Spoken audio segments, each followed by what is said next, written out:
Hello there, welcome to the Saroy channel and welcome to my Omnibus series. I've got so many of these omnibuses that are going to come out so that you'll be able to listen to an hour's worth of stories, which I know you're going to love. You know, the thing is that telling stories is such a fine art, and it's something that was practiced hundreds of years ago when people didn't have the technology that we have today. And everyone would gather around the fire and listen to a wonderful story. And also, what is so wonderful about a story is that personally, I think it is the best way to go to sleep. Every night when I go to bed, I always listen to stories. And that's something that parents used to do with their children. It's something that they still do with their children. There's nothing better than a good story. And so I hope you're going to enjoy this series. And before we start, I just want to say, do subscribe to my channel because you don't want to miss out on anything. Because I'm in for the long haul and I want to make sure that you get the most stunning stories to go to bed with at night or to listen to when you want to be one of those people sitting beside the fire and listening. Don't forget to subscribe to my channel and let's get started. I hope you're going to enjoy the omnibus. Dear Sarah and all your lovely listeners, how can I ever forget the day when I woke up with a heavy, bodeful feeling in my heart? In truth, I have never experienced such a cryptic, indecipherable feeling like that before. It is hard to describe, impossible to put into words. It was like an inauspicious sense of disquietude that clung to me ominously, like a barnacle to the hull of a boat, as if I had an impending but doomful sense that something very bad was about to happen, or may possibly have already transpired. I couldn't decide which. I have often wondered if many people who never turned up to the Twin Towers that inauspicious day had a similar sense of percussive prognostication. It was like a prophetic lighthouse in your brain had switched on its light, warning you that something was distinctly off-kilter. Something was seriously off. Let's just say it ironed away any desire for me to follow my normal daily routines. I remember reluctantly climbing out of bed as the blazing, obtrusive sunshine was unabashedly trespassing through the corners of my bedroom curtains that I had been meaning to replace for a long time with a powerful block-out fabric. There is nothing worse than waking up to find the sun infiltrating your closed eyes when you're trying to sleep. I noticed my husband's side of the bed was empty, long since abandoned. He had left for work a while ago. I had a vague recollection of hearing the shower going from our ensuite bathroom. My husband had kissed me tenderly on the cheek, as he always did, before he left for work. I remember smelling the strong, reassuring fragrance of his musky aftershave. I think when he said, "Goodbye, darling. Have a great day. I'll see you later," I had mumbled something under my breath. But in my languid state, I was caught between two worlds. It was a Wednesday morning, and on Wednesdays I could sleep in, as my 12-year-old daughter Kendall was picked up from school by Mrs. van Hoekstraten, who ran the lift club with the efficiency of a very organised, reliable headmistress. I reluctantly climbed out of bed, noticing that my legs were weighed down by our heavy Maine Coon cat, Sainsbury, that weighed much more than a small dog. She was easily over 8 kilos in weight. Sainsbury didn't look best pleased when I untangled my bare feet from the knotted-up bed sheets and climbed out of bed, jolting him out of position.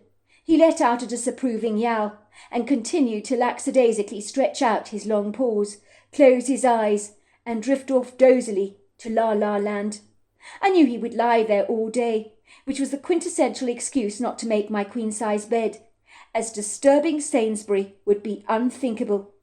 I knew the moment the evening broke, Sainsbury would be gingerly out, painting the night red with his sprightly nocturnal activities that I would rarely rather not know about, as I am sure they were grossly macabre, like biting off a head of a cricket or dismembering a frog.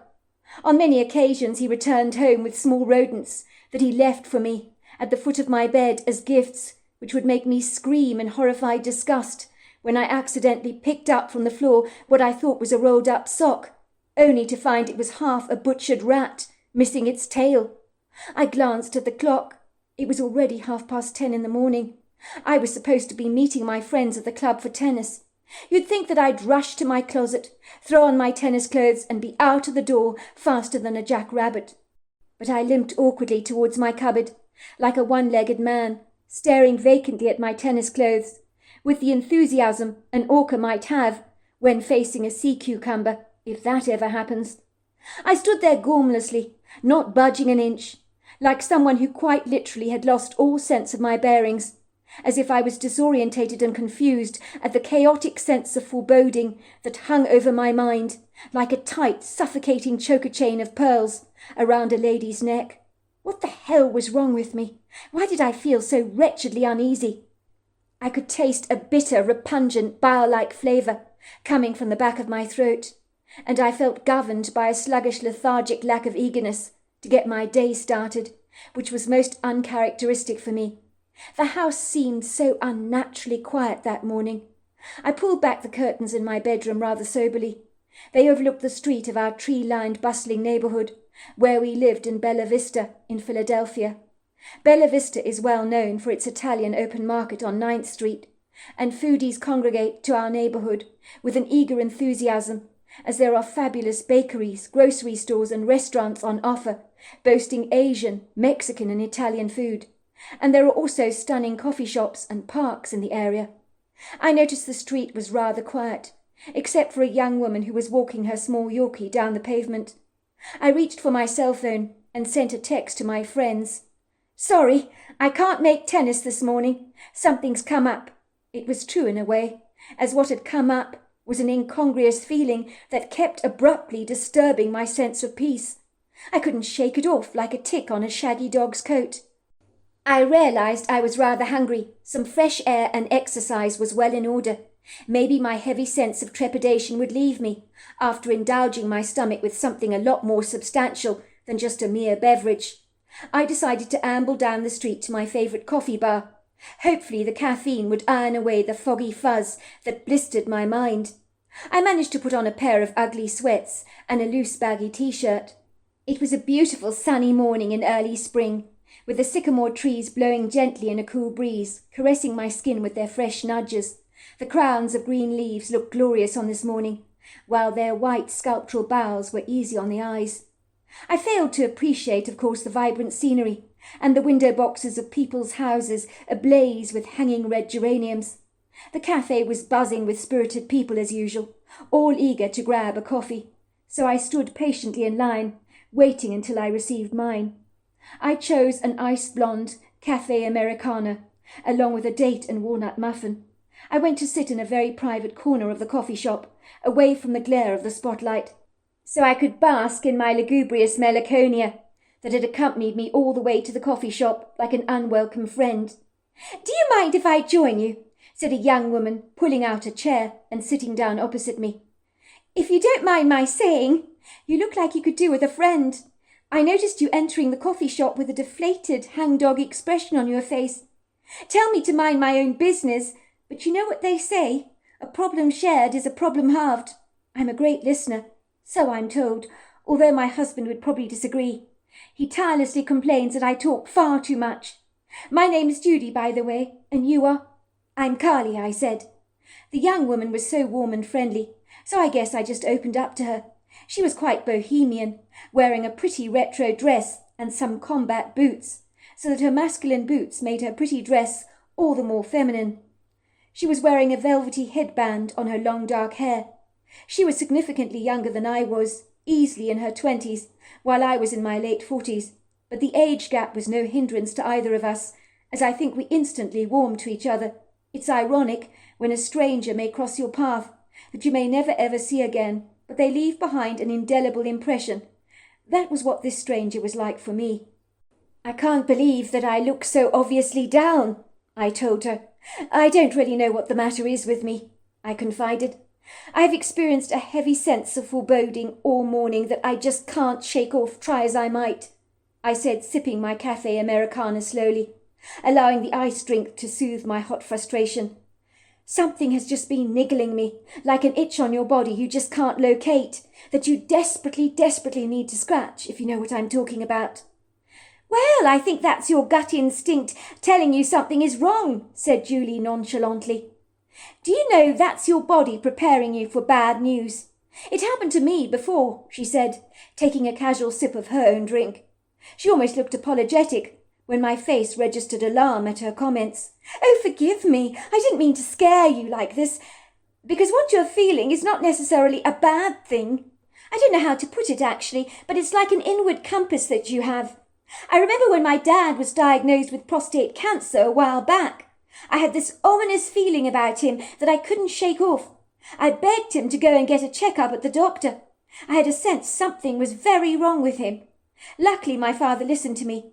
He was diagnosed with prostate cancer, but it was caught so early, and now he's cancer-free. She paused for a moment and said, It's very important to listen to your gut instincts. Sometimes they help us.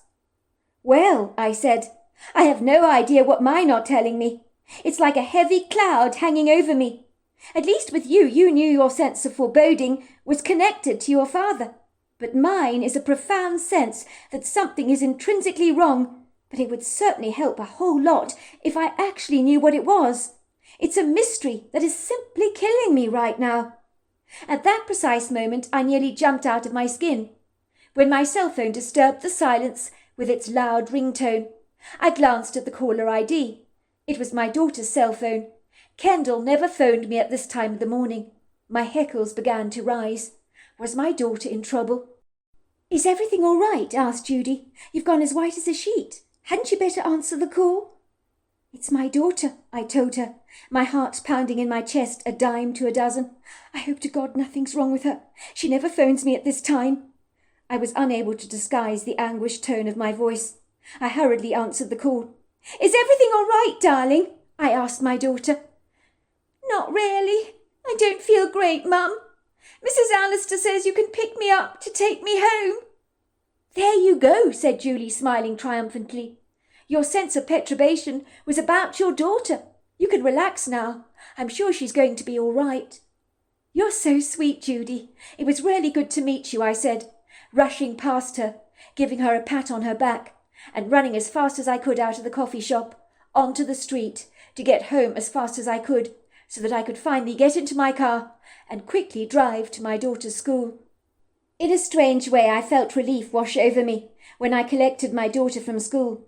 She appeared to be in one piece, which is always reassuring for any mother. She was sitting on the concrete wraparound seat under a black walnut tree, waiting for me, with her face buried in her hands. She did look like a sorry sight, but she was not going to die. I could see that at once. I thought the heavy feeling I harboured in my gut had obviously concerned her. She was going to be fine, so I'd simply worried about absolutely nothing, I assured myself. My daughter must have heard my truck drawing up to her, because she looked up at me, and I noticed her eyes brightened for a brief second. She was so pleased to see me, as I was to see her. I climbed out of my truck. She ran towards me, throwing her arms around me, as if we hadn't seen each other for an age. I held her tightly in my arms for a moment. If my husband and my daughter were all right, I could deal with almost anything that life threw at me. Kendall seemed unusually clingy that morning, as if she was in urgent need of reassurance. I looked down at her earnest but troubled eyes. You're not feeling well, are you, sweetheart? She nodded. I feel horrible, Mummy. I directed her to the car. She sank into the leather seat so gratefully, releasing a huge sigh, like an overinflated beach ball that has been punctured slightly so it can liberate itself from some of that tight air pressure. Why aren't you feeling well, darling? I asked her. It's most unlike you to be sick. Why, you were only boasting the other day that you haven't had a sick day in 2 years. It's a funny kind of sickness, my daughter told me. It's not in my body, it's in my head. It won't go away, she said, holding her head. You have a headache? I asked her. That's strange. It's most unlike you to get headaches. She shook her head fiercely. You don't understand, Mum. It's nothing like that. I'm not upset about that. I haven't got a headache. It's 'cause Granny Alice came to visit me last night.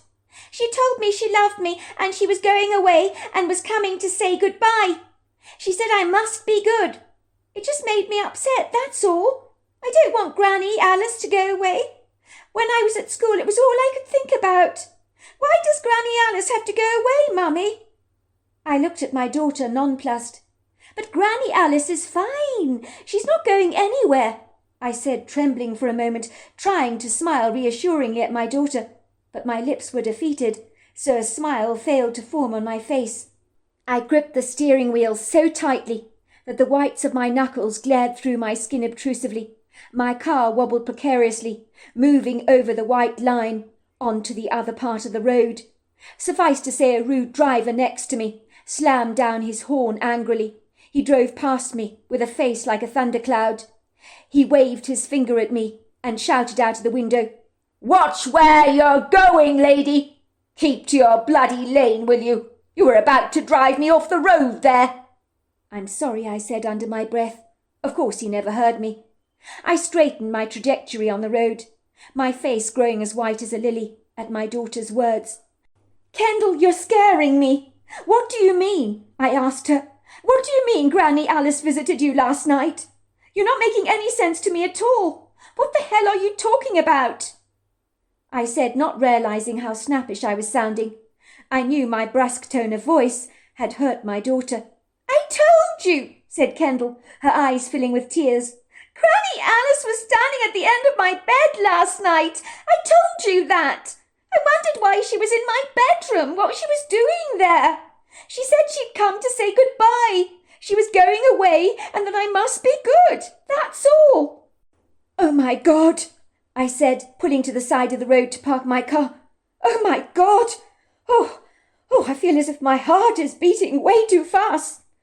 I wrestled with my cell phone that was in my purse. It became like butter in my hands and kept slipping through my fingers as I tried desperately to hold it. Fear has a capacity to make your fingers become pretty useless. If that wasn't bad enough, in my hurried frenzy to get through to my mother, I dialed the wrong number twice. My daughter's terrifying words had put the fear of God into every single cell of my body. I had a sense of foreboding, and now my daughter had claimed to see my mother at the end of the bed. That was too much to bear. You only heard stories like that when someone had passed on. My mother was a healthy woman in the prime of life. She was robustly well for a woman in her early 80s. She couldn't be dead, could she? Oh, please, God, no. I trembled as I phoned my mother's number, but her telephone just rang and rang and rang. My mother was always very quick to answer her calls, usually on the second or third ring, but this time her phone calls went straight to voice message. "Hello, this is Alice Tomlinson speaking. Please leave a message on the phone, will you? And I'll get back to you as soon as I possibly can." "Pick up, Mum, pick up," I kept saying, but again and again I just got connected to her voice message. I knew in that moment that this was what my sense of foreboding was all about. My mother was in trouble. "But she's not there," Kendall insisted. "I told you, she told me she's gone away." "You don't think it means she's dead, do you? Was it her ghost that visited me last night?" she asked me. At this point my heart was now thundering in my chest. "Kendall, I don't know what it was you saw last night, but it doesn't mean that your grandmother is dead. But I do know your grandmother isn't answering her phone, which is out of character for her. So what we're going to do right now is to go home. I want you to pack a few things into your overnight suitcase. We're going to take a flight to get to Granny's house quicker. Do you think you can do that for me? I'll tell your father we'll go away for a couple of days. I don't know why your grandmother is not picking up her phone. I'm extremely worried about her. We need to make sure she's all right." "I'm phoning your father right now," I told her, as I tapped my husband's number in my cell. "Hello, sweetheart. Is everything all right?" "No, I don't think it is. I think something's happened to my mother." "Calm down. Where did you get that idea from, sweetheart? I'm sure she's fine. Your mother's in robust health for a woman of her age." "She's not picking up her phone. I keep dialing and dialing her number, but she doesn't answer. I'm so worried. And Kendall—" I stopped elaborating after mentioning my daughter's name. I decided not to tell my husband about Kendall, seeing my mother at the end of the bed the previous night. I didn't think that would go down very well with my husband Luton, who was a very practical man, who worked with numbers and science, but never believed in anything that could not be physically proved. outer-worldly things, premonitions, funny feelings and stuff like that, would be to his mind hocus-pocus stuff and nonsense, not reliable at all. I'm taking a flight, Luton, just to check on my mother. We'll be gone for a couple of days. Kendall's coming with me. If you feel you must, sweetheart, I think you should take a flight out, if it's going to put your mind at rest. But I am quite sure you're worrying about nothing. I hope you're right, Luton. I really do. But I've a bad feeling in my gut about her. As I say, I think you're worrying about nothing. But you must go to allay your fears. I'll see you at home in a couple of days. Keep me posted. Will do, I said. 3.5 hours later, the flight to South Carolina took over an hour and a half. Driving to my mother's place would have taken well over 10 hours, time that I couldn't afford to waste. I sat in the back of the taxi, holding my daughter's hands tightly, as if I never ever wanted to let go, almost as if Kendall was tethering me to the seat, like a boat in a mooring site. She became my anchor for me, as I trembled at the back of the taxi, terrified of what I would find when I finally got to my mother's house. The taxi driver was a sweet, garrulous man, wearing a turban on his head and one of those long, flowing white cotton smocks over pantaloons. He was chatting away merrily about his life and about how he was marrying off all his children in pre-arranged marriages. I guessed he was from India, Bangladesh perhaps, although I couldn't be sure. Well, my daughter does not like the man I have chosen for her. But I tell her we know better what is right for her. You know what I mean. I tell her that I did not like her mother when we first got married. But you know we make it work. And now I love my wife very, very much. I tell my daughter the same will happen for her. She does not believe me. I tell her Western marriage is dreadful. Too many cock-ups. Far too many cock-ups. I told her she will be happy we choose for her, you know. But she think she know better. But we know better for our children. I'm sure, I said, being as polite as I could. I was counting the minutes to get to my mother's house. The landscape soon became a lot more familiar, so I began holding my breath. I wanted to get into her house as fast as I possibly could, but I didn't at the same time. I was hanging between a rock and a hard place. I was afraid of what awaited me from behind my mother's front door. "Ouch!" said Kendall. "You're squeezing my hand so tightly," she said, giving me an angry glare. "Sorry, sweetheart. I'm nervous, that's all." The taxi drove down a remote, narrow road, covered by an archway of trees. Then it took a swift left-hand turn, and there we were driving through the open gate of what was once our family property. The old rusty sign had almost extinguished the name of the main house, which should have read Copper Showers, but it read something like Op Shower. At that point my heart was thundering in my chest, more violently than before. "Take the small narrow road to the right, the one that says Fairfield Cottage," I told the driver obsequiously, in almost a hoarse whisper. "Ah, this one here," said the taxi driver. "That's right," I said. "The main driveway leads to the main house, where I used to live when I was a girl. The small driveway here leads to the cottage where my mother lives." I handed my daughter a wad of cash. "When we stop, pay the driver," I said. "Bring out our suitcases. I'm going to check out on my mother."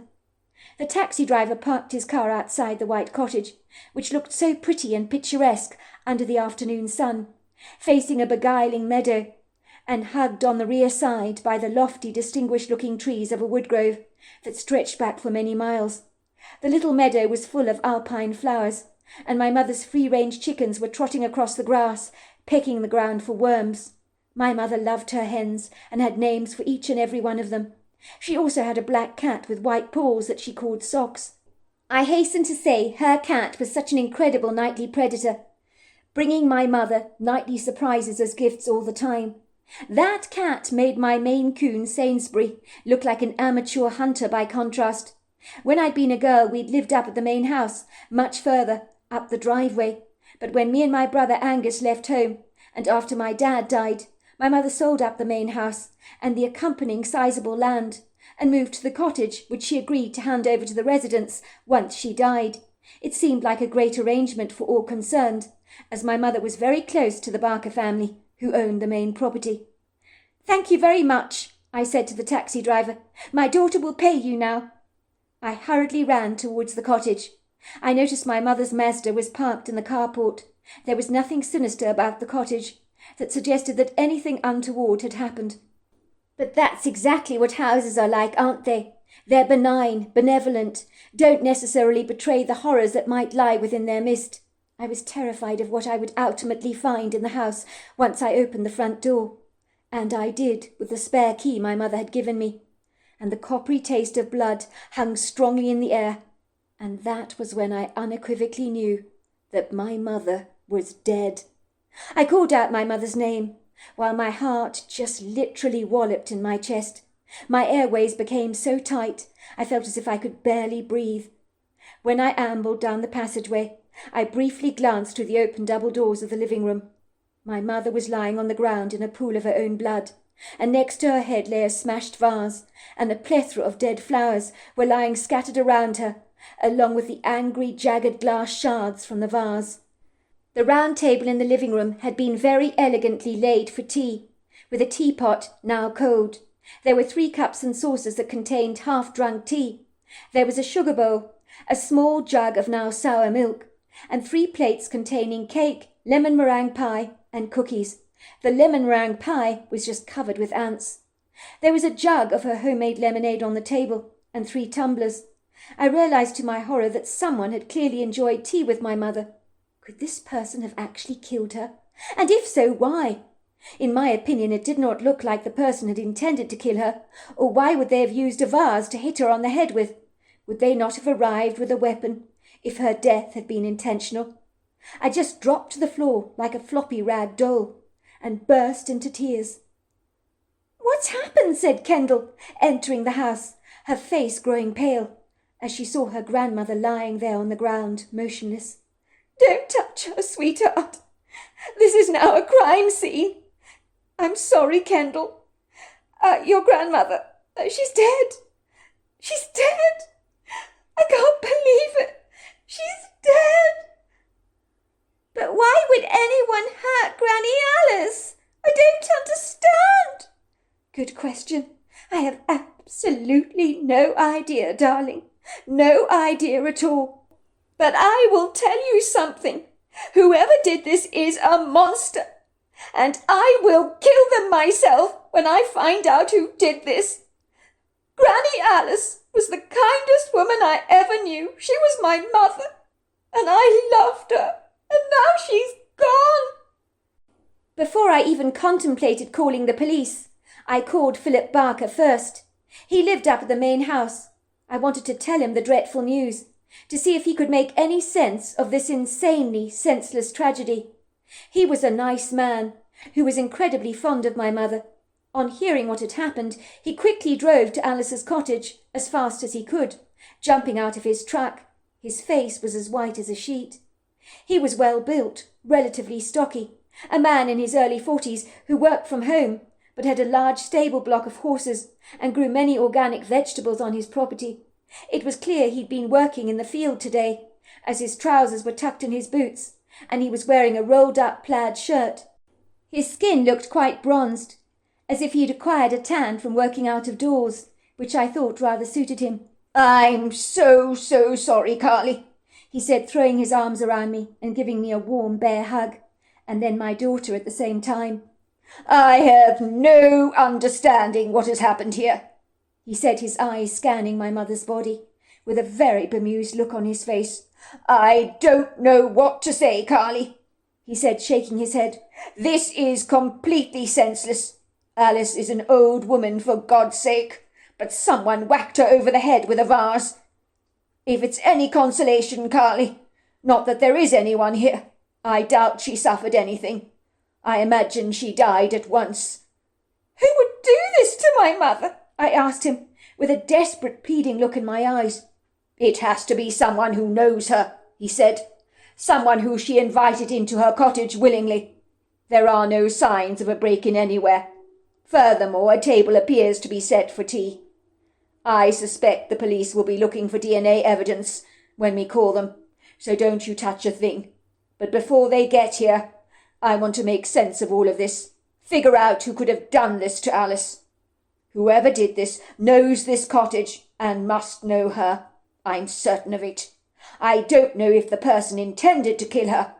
If they had, they would have arrived on the property with a knife or revolver. I think she let someone in, and that individual, whoever they were, became violent. Maybe he didn't even intend to kill Alice. Maybe he or she lashed out at her angrily. But the question is why and who? Your mother could never have harmed a fly. She was one of the most gentle, sincere women I have ever met, with a heart of gold. "What's wrong?" I asked, when Philip suddenly became almost red in the face, after I could see him doing some mental soul-searching. "I was just having a think, that's all. Recently we hired a farmhand to help with our horses, mucking out the stables and things. His name is Seb Carpenter. His grandmother lives in town, tirelessly complains about him. She actually advised me against giving him a job as a farmhand. She waggled her finger at me and said, 'Mr. Barker, don't hire my grandson. He's bad news, that boy. Hasn't got a good bone in his body anywhere. You will almost certainly regret it if you do. He's always stealing my money, and he's got quite the temper on him, you know.' I looked at Philip incredulously. "She told you that, and you still hired her grandson? Why would you do that?" Philip Barker flushed. I know. You can say it. What was I thinking? I should have listened to the old dear. But I reasoned the young man had perhaps never had a chance in his life. I told him what his grandmother had told me. He admitted he was involved in petty theft a couple of years prior, but he insisted that he had changed over a new leaf.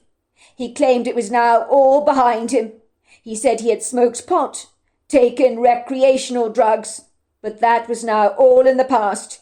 He was looking for someone to give him that chance, to have a little faith in him. I have to say I believed him, Carly. I could see the conviction in his eyes. He seemed determined to put his duplicitous past behind him. I really sensed he meant every word of it. He said to me, 'Mr. Barker, you are the first person that has shown any faith in me. I promise I'll never let you down.'" "And you think he could have killed my mother?" I asked. "I don't want to bark up the wrong tree, Carly, I really don't.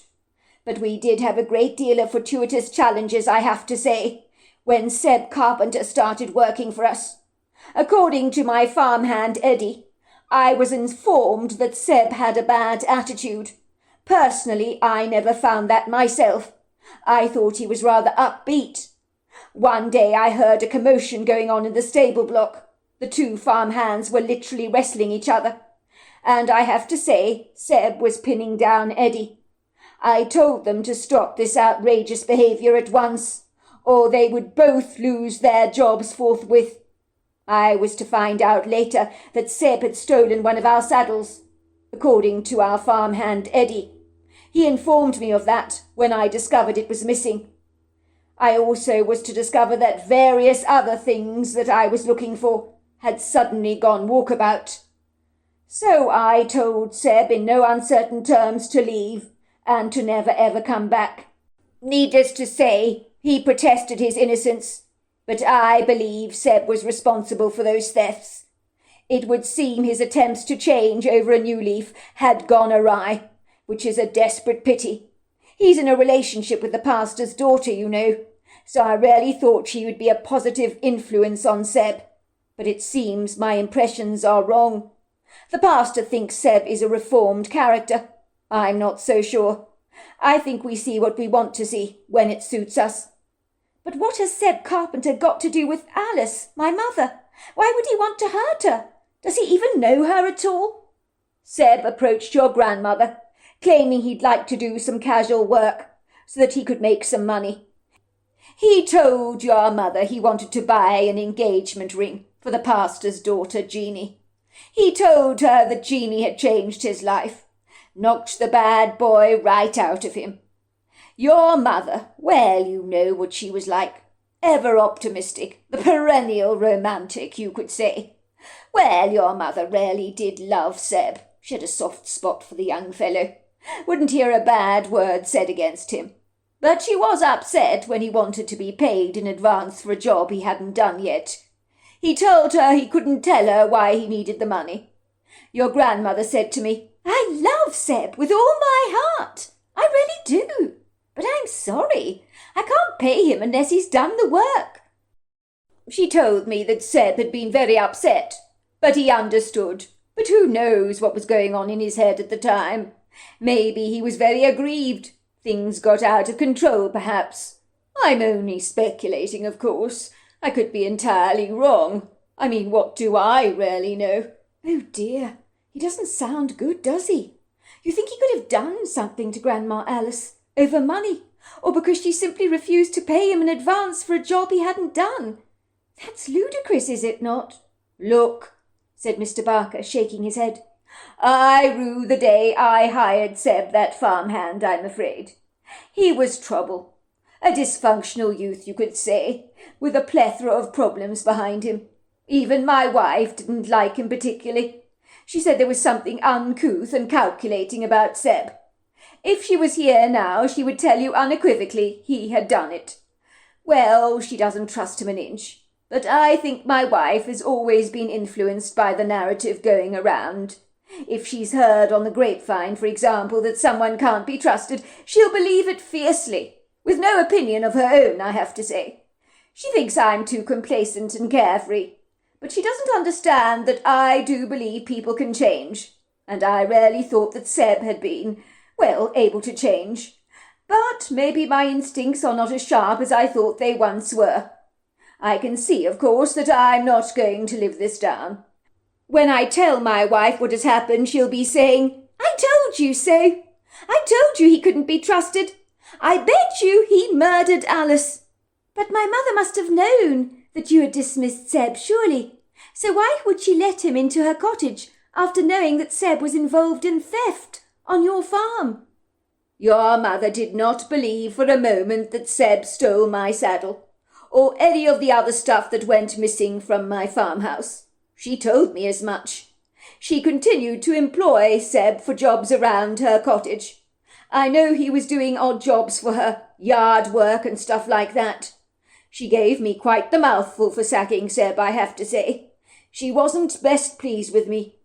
You have no proof he stole your saddle, she said to me. Yet you sack him. Shame on you, Philip Barker. Perhaps you need to take a closer look at what's actually going on in front of your very eyes, she told me, in no uncertain terms. She was most affronted I had sacked the young man. But I mean, what was I expected to do in the circumstances? Well, you know, my mother was always inclined to believe the very best in people, give them the benefit of the doubt, so to speak. She stood by the age-old adage that you're innocent until proven guilty. She'd stick her neck out for the underdog, you know. But I hasten to say, she always was considered a good judge of character. I think we can safely say that Alice might well have misjudged Seb Carpenter if he was involved in Alice's murder. It's a pity, really. On the surface he seemed like such a likeable fella. So much promise. I hasten to say he was always very articulate, extremely well-spoken and polite. But I suppose that doesn't mean a thing. Appearances can be very deceptive. Of course, we don't know if he was involved, or if it was Seb that was invited for tea with your mother. But the table has been laid. There's a dry Victoria sponge here, a lemon meringue pie now teeming with ants. Alice was a very good woman, you know. So she laid 3 places, so there were 2 people she invited to tea. But whoever killed her, whether it was Seb or not, I don't think it was premeditated. And I certainly don't believe that Seb would set out to kill anyone intentionally. But let's just say he is volatile and explosive when things don't go his way. Well, I perceived that when I saw him pinning Eddie Freeman down in the horse stable. He looked irate, like he wanted to beat Eddie's lights out. Now, more to the point, Do you know if any of your mother's valuables are missing? Did she keep money here in the cottage? If stuff like that is gone, we can establish a clear motive for her death." "Mum, Granny always kept her money in the cookie jar on the refrigerator, but there's lots of money still in there, and her jewellery is still in her box. So if her attacker was after money, it doesn't make much sense, does it?" "I think we need to call the police. They sure as hell need to question Seb. We will let them do all the investigation, tell them everything we know." Seb's account. Growing up, I was a very troubled young man, predisposed to temper tantrums and angry outbursts. My grandmother described me as the spawn of the devil, which would make me so irate. If I was such a terrible person as she claimed, why did she not kick me out? She certainly allowed me to chop up firewood for her, clean up the yard, mow the grass for her, clean her entire house, wash the laundry as well as iron it, and help her prepare dinner. My grandmother always overlooked the good things I did for her, and looked at me contemptuously, as if she deemed me very privileged to breathe the very same air as she did. My grandmother had even warned Philip Barker not to dare hire me as a stable hand on his property. I was bad news in every way. "I told him he'd be an absolute fool to hire you," she told me proudly. "I told him he would regret hiring the likes of you, that you can't be trusted, that you're a thief." I remember feeling the fury bubbling up inside me, which I tried to restrain. "Why are you doing this to me, Granny? I need to make money. I need a job. But you're sabotaging all my chances of acquiring one. You tell anyone who might consider hiring me that I'm no good, that I'm dishonest. I think you do it on purpose, so I can become a full-time skivvy for you and wait on you hand and foot like Cinderella did for the ugly sisters." My grandmother eyed me through her narrowed eyes very scathingly. "You deserve all you get, Seb. You reap what you sow. That's what I say. Is it my fault you've been involved in petty theft before? Once a thief, always a thief. That's what I say. I'll tell you something for nothing, Seb. There is no lowlife in our society worse than a common thief. But, Grandma, I paid you all the money back that I owed you. And I've worked hard for you, doing jobs that many people pay good money for. I'm receiving counselling from the pastor to mend the error of my ways. I'm also dating his daughter. I would never do anything to upset Jeannie. She's my entire world. I'd do anything to make her happy. You know I would. And I have not stolen a thing in 2 entire years. People can change, Granny. I have changed. You know I have. The pastor believes in me. Why can't you? Tell yourself that as much as you like, Seb. But no, you will never, ever change. Look at your own mother. She was the scum of the earth. And you're following close behind her. When she was at school, she got arrested several times for shoplifting on numerous occasions. I've said this once, and I will say this again. The apple does not fall far from the tree. You're rotten to the core, Seb. I know that, and deep down you know that too. You complain about all the hard work I give you because you're a lazy bugger. That's exactly what you are. You should be very grateful that I've given you a roof over your head. Most would never have been so kind and selfless such as I have been. They'd have tossed you out with the ashes from the hearth, but not me. I'm a very good person, selflessly taking such great care of you. You would do well to remember that and show some gratitude and appreciation from time to time. My grandmother would go bad-mouthing me around town to all who would listen. People paid attention to every word she said. I'd notice people when they saw me would deliberately cross the road to walk on the opposite side of the street. Mothers whispering to children and pointing at me as if I was the Grim Reaper himself, that their children should avoid at all costs. I could only imagine what they were actually saying. I knew that I had done bad things in my life. Of course I did. But I'd never ever hurt a single soul in my life, and never ever would. I'd been involved in petty theft. I had stolen from my grandmother, and I know that that is not excusable. But I had decided to change over a new leaf. I was visiting a pastor during the week for counselling, to help me go down the straight and narrow path to transform my life. I hasten to say I really was living my life honourably, no thanks to my grandmother, of course, who never saw any good in me at all. Pastor Allen believed that my troubled life began because my mother was an alcoholic. There were times she was so drunk that there was no food in our house, which is why I began to steal to fill up my hungry belly. I would steal burritos from the local store and pilferage in the bins outside the bakery, or see if the baker had thrown out some food past its sell-by date. I started stealing for survival, as it was very painful to go for 2 days without food.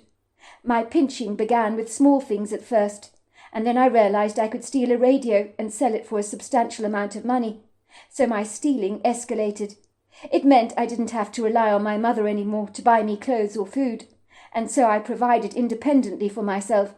And at 12 years old, I no longer went to bed with a growling stomach, thanks to my mother's drinking binges. I did try to get odd jobs from people for pocket money, of course, but those opportunities were few and far between. When my mother died from cirrhosis of the liver, my grandmother took me under her charge, very begrudgingly, I have to say. But I think when she saw that I had my uses, I did try to do odd jobs for people for pocket money, of course, but those opportunities were few and far between and relatively rare. When my mother died from cirrhosis of the liver, my grandmother took me under her charge, very begrudgingly, but I think when she realized I had my uses, she decided keeping me around indefinitely made her life infinitely easy, so she could indulge in a lot more laziness in her life, watching her favourite television programmes and knitting all day long while I did all the work for her. My grandmother knitted socks and sweaters for charity, so that everybody thought she was a very good woman. But I knew well my grandmother had a dark, calculating side to her personality that she clandestinely hid from the world. People would tell her she was a saint for taking her troubled grandson on under her roof. Well, you know, I'm a godly woman. That's what I do because that's who I am.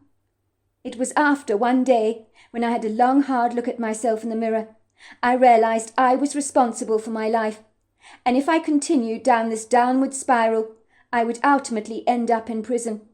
I felt as if I was entangled in a lifestyle that was very hard to walk away from. I had grown up a thief. I didn't know how to live any differently. I decided I needed help, and Pastor Allen counselled me, telling me that I could choose to live a different life, but the ball was entirely in my court. When I started dating his beautiful daughter, Jeannie, I now had a positive incentive to reinvent myself. She told me quite plainly that our relationship would be over in a heartbeat if I ever put one foot into dirty water again, or went swimming with piranhas. I am not sure why Mr. Barker, against my grandmother's advice, decided to hire me as a farmhand at his stables. I remember he said to me, "Young man, your grandmother has strongly advised me against hiring you. She says you're no more than a common thief and a troublemaker. But I'm a firm believer in giving people the benefit of the doubt. Pastor Allen has got so many good things to say about you. I also believe in second chances. But any funny shenanigans, and I will ask you to leave my premises forthwith. Do you understand that?" I had nodded in agreement, and assured Mr. Barker that I would never ever let him down. "Now you and Eddie Friedman will be working together, mucking out stables, and attending to all the horses' needs. That includes washing them, grooming them, and so forth." Mr. Barker employed a farmhand who'd worked for him for 3 years. But I knew Eddie Freeman was bad news. Eddie came from a middle-class background. He'd been to good schools, and he was passionate about horses. It made sense he'd chosen to take on a job working with horses, but even a good bottle of milk can turn sour. I'd seen Eddie hanging around with unsavoury people that were heavily involved in drugs, and when I started to work at the Barker farm, Eddie saw his quintessential opportunity to steal liberally from Mr. Barker, so that if Mr. Barker discovered that things were going missing, the blame would ultimately be laid at my door. Given my past reputation, I mean, why would they believe in my innocence? A leopard does not change its spots, right? That is what most people would believe. It would seem that Eddie, who was running fast out of money, supporting his drug habit, was now choosing to steal from Mr. Barker. One day I saw him connivingly putting a very expensive leather saddle into the back of his truck and driving off with it. I knew he was stealing it. The next day I confronted him about his treachery. "You stole a saddle," I told him fiercely. "You bring it back, or I will tell Mr. Barker what you have done. You can't go stealing from your boss. Why are you being such a treacherous employee? Mr. Barker has been very good to you. He trusts you with his horses. You dishonour his trust like this. You're going down a very dangerous path, Eddie. I have to warn you. I've been down it myself, and I'll tell you this for nothing. It will ultimately destroy you." Eddie had smirked at me. "Oh, is that how you want to play it? Everyone knows in town you're nothing more than a common thief. So you think Mr. Barker is really going to believe you when you spin him a tall yarn? I'll tell him I saw you myself steal the saddle. Who do you think he's going to believe? Me or you? He ain't going to believe someone who has a reputation for thieving. And I've worked for him for 3 years and not lifted a thing from him." I knew he was right. I could shout on the rooftops, proclaim my innocence. But who would Mr. Barker believe? If I was in his shoes, I'd possibly not believe me either. I was livid with Eddie's despicable behaviour, that me and Eddie began to physically fight, and I launched a couple of punches at him. I was stronger than he was, so I managed to pin him down, but Mr. Barker saw me in a compromising position and thought I was a volatile person with an explosive temper, when nothing could be further from the truth. There was one very special person who always had faith in me, the old lady who I called Alice, who lived at Fairview Cottage, not far from the main Barker residence. That woman was like an angel in my life. She really was. When I told her that Mr. Barker had sacked me, she looked as mad as hell. "How dare he sack you, Seb? There is no way you stole that saddle from him. You might have done that in your past, but I know you've reformed your ways. You're a different young man these days." "Well, can you blame Mr. Barker for thinking I'm responsible for the theft at the farm? Don't be too hard on him," I told her. I shared the story with her about how Eddie Friedman was trying to pin the blame on me, and had told Mr. Barker that I had stolen his saddle, when I had seen him myself steal it with my own eyes. Alice told me she'd actually seen Eddie Friedman in town, smoking pot liberally with a couple of unsavoury-looking characters. He looked so spaced out. I'd like to give him a piece of my mind. He needs to own up to Mr. Barker for what he's done. Take responsibility for stealing that saddle. He's a scam artist, that's what he is, which is worse than a thief. How dare he put the blame at your door? That is a revolting thing for him to do. I feel most distressed about this. It's a cruel assassination on your reformed character. That's what it is. I had only ever done one thing to upset Alice, and that was asking her for early payment for her windows that I hadn't painted yet. I knew it was presumptuous of me to ask her for early payment, but I did have my good reasons. In the end, my girlfriend lent me the money so that I could buy Alice something special for her 82nd birthday. When I handed it over to her, she looked at me and said, "Seb, what on earth is this for?" "Well, it's for you." I handed it to her. She looked at me and said, "Seb, but what is this for?" "Why are you getting a present for me? I'm 82, not 80. 80's the special birthday." "You don't have to buy me anything. I don't want you spending your money on me. You can't afford to be splashing out." "It's because, Alice, I really like you, and you're the one person who has always believed in me no matter what. You have no idea what that means to me, as no one else has had faith in me like you have." "That's not true, Seb," she said, dabbing a couple of tears away from her eyes with a handkerchief. "If the pastor didn't have faith in you, he would not allow you to date his daughter Jeannie. I can assure you of that. I understand his brother is going to take you under his wing as an apprentice so that you can become a fully-fledged carpenter." "That's right. I'm going to marry Jeannie. I need to provide for her." "You're a good boy, Seb. You really are. But the question is, what the hell is this present you've bought me?" she said, giving me a naughty wink. "The box is huge." "Well, you've been mentioning to me that you like the tall scratching post at the pet shop in town. So I bought some materials to make you a personalised scratching post for socks. With a little creative ingenuity, if you like." Alice unwrapped my present. that was the size of a small ladder, and gasped, "This is far superior to the one in town. You made this yourself, Seb. I'm gobsmacked. It's absolutely superb, so professional. I don't know what to say. You should take orders for these things. You'll make yourself an absolute fortune, you know."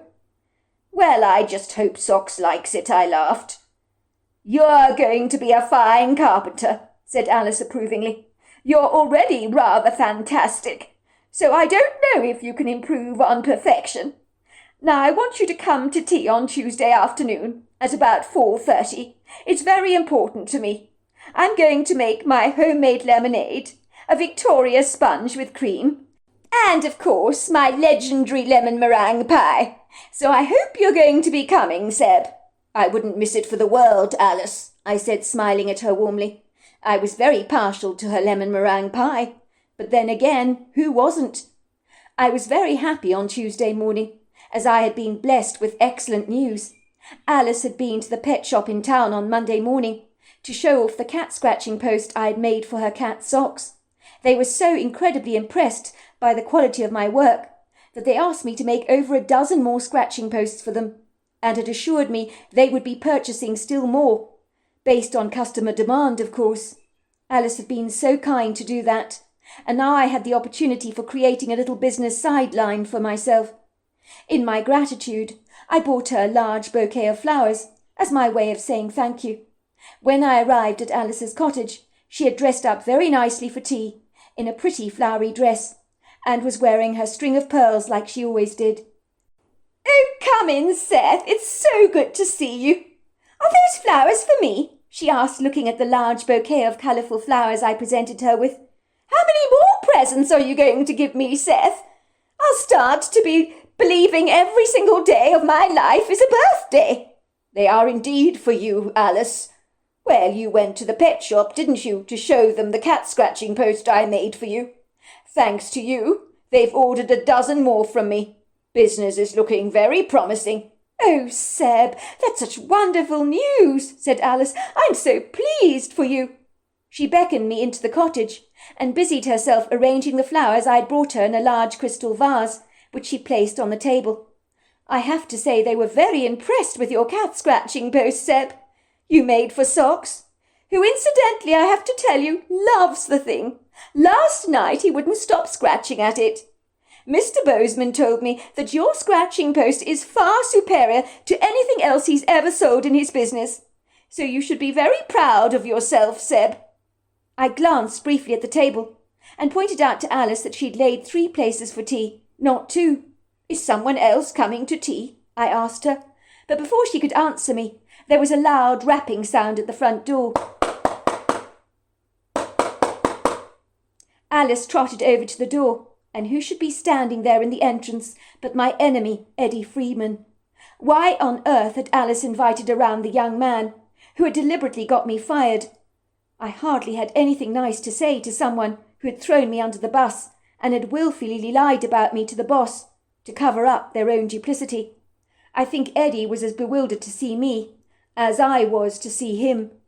In the past, Alice had invited him around for tea, and he was very partial to her lemon meringue pie, which was legendary in these parts, but I'm quite sure he was not at all pleased to be in my presence.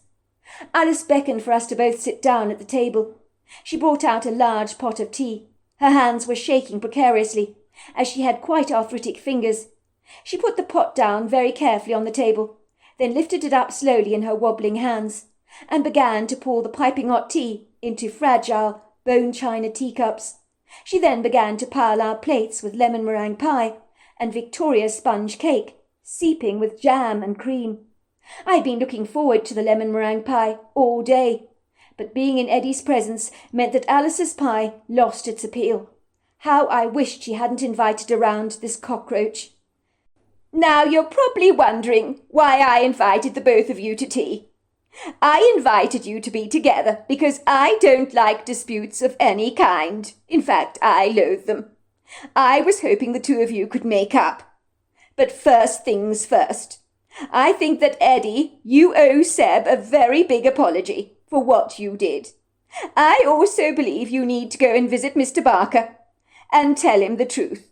You must confess to stealing the saddle, and the other things you've taken from his abode. It's the right thing to do. You can't go souring a man's reputation so indiscriminately like you have. It's a very unkind thing for you to do." Eddie was chewing his lemon meringue pie, and he looked affronted. "Look, Alice, I don't know what tall stories that Seb here has been feeding you. But if you're talking about him getting sacked by Mr. Barker, he brought this entirely on himself. I had to tell my employer he stole the saddle. I mean, Mr. Barker needs to be informed about these things. If he has a dishonest farmhand working for him, he needs to be aware of this. I was being responsible and very loyal." "Why are you lying, Eddie? It is most unbecoming, I have to say. I know Seb did not steal the saddle, and you know too. You were the one that got him sacked. You pinned the blame on him, didn't you, so you could support your drug habit? I know all about it, Eddie. I've seen you in town and what you get up to there. Now, you've been hanging around with some very unsavoury characters. You knew that Seb here has changed, but because of his record of theft from the past, people would naturally believe that Seb was responsible for pilfering. What have you got to say for yourself, young man?" That was when the tea party came crashing to an end, and in a moment of infuriated rage, Eddie got up, grabbed the large crystal glass vase of flowers on the side table, and he hit Alice hard on the head with it. Alice fell backwards onto the floor. I knew at once she was dead, when a huge pool of blood poured out of her head. She lay there lifeless and limp, her eyes staring vacantly into space like a dead fish. "What the hell have you done to Alice? She's dead! Look what you've done!" Eddie almost looked triumphant. He didn't appear to even care about what he'd done. "Now she can't go blabbing to Mr. Barker about me like a tell-tale tit. I am sure the police will be very interested in questioning you about Alice's death," he said, grinning at me. "I'll tell them you hit Alice over the head with a vase because you wanted money. I'm sure they'll believe me over you any day of the week because of your lousy reputation. They won't believe a single word you say. It's my word against yours." "You have killed Alice, Eddie. What the hell have you done? She's innocent. She's a defenseless old woman in her 80s. Look at you. You have no remorse, no shame. You don't even care that you've killed her, do you?" "She's a blabbermouth. That's what she is," said Eddie, nonchalantly. "She needed to be silenced." I could feel the anger welling up in my chest, especially with Eddie's indifference over Alice's demise, and his willingness to throw me under the bus and pretend I was responsible for her death. "I'm going to kill you, Eddie," I growled. "You won't get away with this. You won't." Eddie knew I meant what I said, that I was not toying with him like a cat with a mouse. So he hightailed it out of Alice's cottage, opening her front door and just darting outside. He hesitated for a brief moment, as if deciding where to run, and then went racing through the wood grove that framed the rear of Alice's property, with me pursuing him with an ardent determination. "I'm going to kill you," I growled under my breath. "See if I don't." I was stronger than he, and far more powerful. I think Eddie knew in the wood grove he might find somewhere to hide out, whereas if I chased him in the meadow, I could have caught up with him quickly. But the wood grove was an obstacle course, with gnarled roots angrily jutting out of the precipitous, uneven, treacherous ground, like unseen, bony tentacles determined to ensnare you. I hasten to say there was a selection of paths through the trees that were like a never-ending maze, and beyond that were many places to hide, trees, foliage, and plenty of verdant brush. It was late in the day, so the shimmering pearly light of the fading noonday sun danced gallantly through the trees, bespeckling the forest floor in a soft, ethereal resplendence. A pleasant light breeze was blowing, so that the leaves of the lofty trees rustled as they swayed their branches quite vigorously. The birds tweeted and trilled in the canopy above our heads. "I'm going to get you, Eddie, and when I do, I'm going to kill you," I screamed out after him. My breathless words could be clearly heard. "You killed Alice! I can't let you get away with this!" I staggered down the earthen trail with an awkward gait. I navigated my way across an uneven obstacle course, where branches and logs lay haphazardly across the earthen floor, and obtrusive trees with scratchy branches brushed against me, sometimes ripping my shirt with their thorns. I stepped up my speed, blowing caution to the wind, and galloped towards Eddie. I gained on him steadily. I was relatively fit, certainly much fitter than he was. I lunged towards him, and with one hand I pulled him on the ground. Eddie fell backwards, and I straddled him. I had subdued him under my weight, and was about to punch him in the chest, when the forest suddenly seemed to boom, like a heavy drum. The only way I can describe it from a distance is I could hear something very angrily thundering towards us, something powerful and treacherously dangerous. I instinctively knew this, and so did Eddie. I forgot about punching Eddie, and he forgot all about me, as terror and a feeling of impending dread overtook the both of us. I think in that poignant moment we knew that we were in danger, and that it was trumpeting towards us like a charging elephant in musk. The forest became so quiet and subdued. Even the leaves of the trees stopped rustling. The breeze died down. The birds' song dissipated, and the silence was deafening. The bitter taste of bile rose up in the back of my tongue, and I knew that I was in imminent danger. I could taste it like a snake. At this point Eddie had prized himself back onto his feet. His face was pale like a ghost, his eyes round with terror. "Something's coming! Something big! Oh, my God!" You would have thought our instincts would be to run. Isn't that what you do when a predator is in your midst? I've seen it so often on wildlife documentaries. I thought it was an instinctive inbuilt mechanism in the all of us, like when a deer bolts away as fast as they can from a cheetah or a lion. But the instinct to run did not seize either one of us. We both stood in the woodgrove, our bodies completely paralyzed with terror, our knees buckling beneath us like unsteady camping chairs.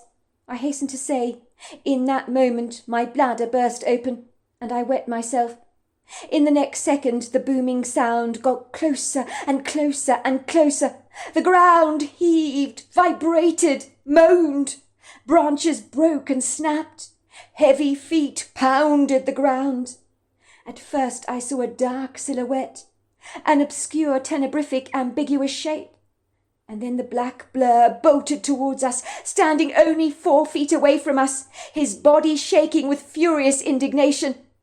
He was pounding his heavy chest. For a moment I thought I was locked up in a dream. Everything was so surreal. This angry creature was a powerful male Bigfoot. I was in no doubt about that. In that moment I saw my death in vivid colour before me, and incredible detail. I knew my life was extinguished. I didn't have a fighting chance to overcome this powerful, imposing, lofty creature. In his eyes I was a fragile porcelain doll. Every part of me was screaming, "Run! Run! Run!" But I continued to stand there like a lemon. The Bigfoot roared so loudly that the entire woodgrove seemed to wobble and tremble under the gargantuan echo of his voice. "Ah! Ah!" His dark, soulless eyes were filled with a venomous hatred. He spat on the ground at us in disgust, like someone chewing tobacco. He glared at us maliciously, exposing a mouthful of his large incisors, and growled like a lion. He looked at me and Eddie with a predatory, "I want to kill you" look. And in that moment I knew that I needed to run, even if death was inevitable. It was my only fighting chance, my only hope. And the adrenaline came. "Run!" I screamed to Eddie. "He's going to kill us!" And we both ran and ran. And the adrenaline helped me to run, even faster than I imagined I could. But the creature grabbed Eddie, and I continued to run, without daring to look back. I could hear Eddie's fitful screams, his desperate yells, and then there was a very uncomfortable silence. I knew Eddie was dead, but I ran out of that woodgrove as fast as I could, with a large black figure looming behind me. Even now, I don't know how I managed to escape him, but I ran past Alice's house and jumped into my grandmother's car, which thankfully was not locked, and the keys were on the seat, something I never really did normally. My fingers trembled as I put the key in the ignition. The car wobbled and stalled, but I put my foot on the accelerator and began to drive away as fast as I could. My heart thundered in my chest so loudly, I was surprised it didn't just burst out. Sweat was pouring down my back until my clothes were utterly drenched. Every part of me began to shudder and shake, and in my rear-view mirror I saw the Bigfoot watching me, very angrily oscillating his arms above his head. It seemed like he was punching the air defiantly around him, as if he was mad as hell that I'd got away. He began to give me chase, and for a while was running steadily by the side of my truck, punching the air with his fists and showing off his large teeth in a vindictive, malevolent smile.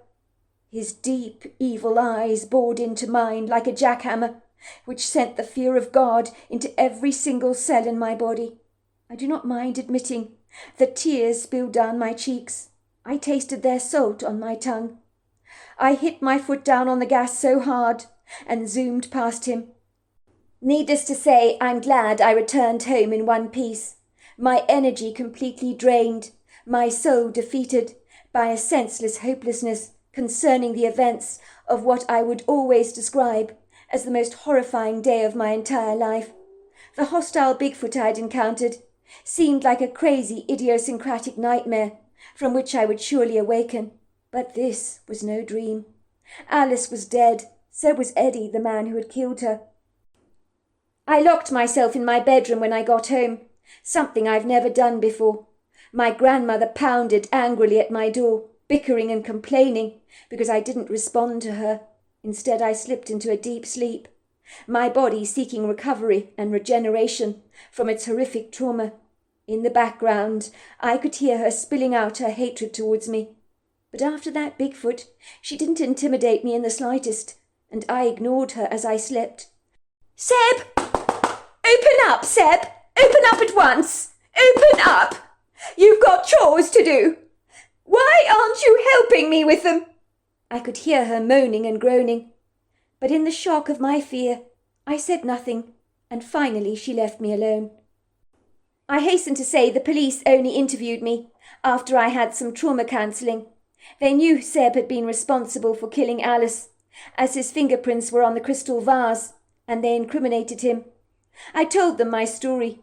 I was informed not to speak about the Bigfoot I'd encountered to anyone, or else there would be hell to pay. I was warned to keep my trap shut, in no uncertain terms, by several visitors who came to see me in person. I was told Eddie's body had been recovered, but apparently something had stamped on him so hard that he looked like an insect that had been squashed. I know the police believed my story, only because a body has never looked like a squashed insect before, so whoever killed Eddie had to be a hell of a strong, like that Bigfoot was.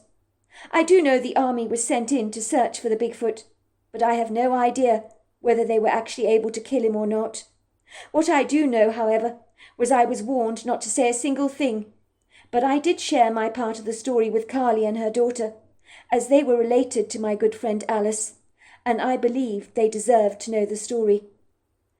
"Well," Carly said to me, "justice was served in the end. The man that killed my mother is no longer around. But I have to say, I wouldn't wish his violent death on anyone. It wasn't a pleasant way to go.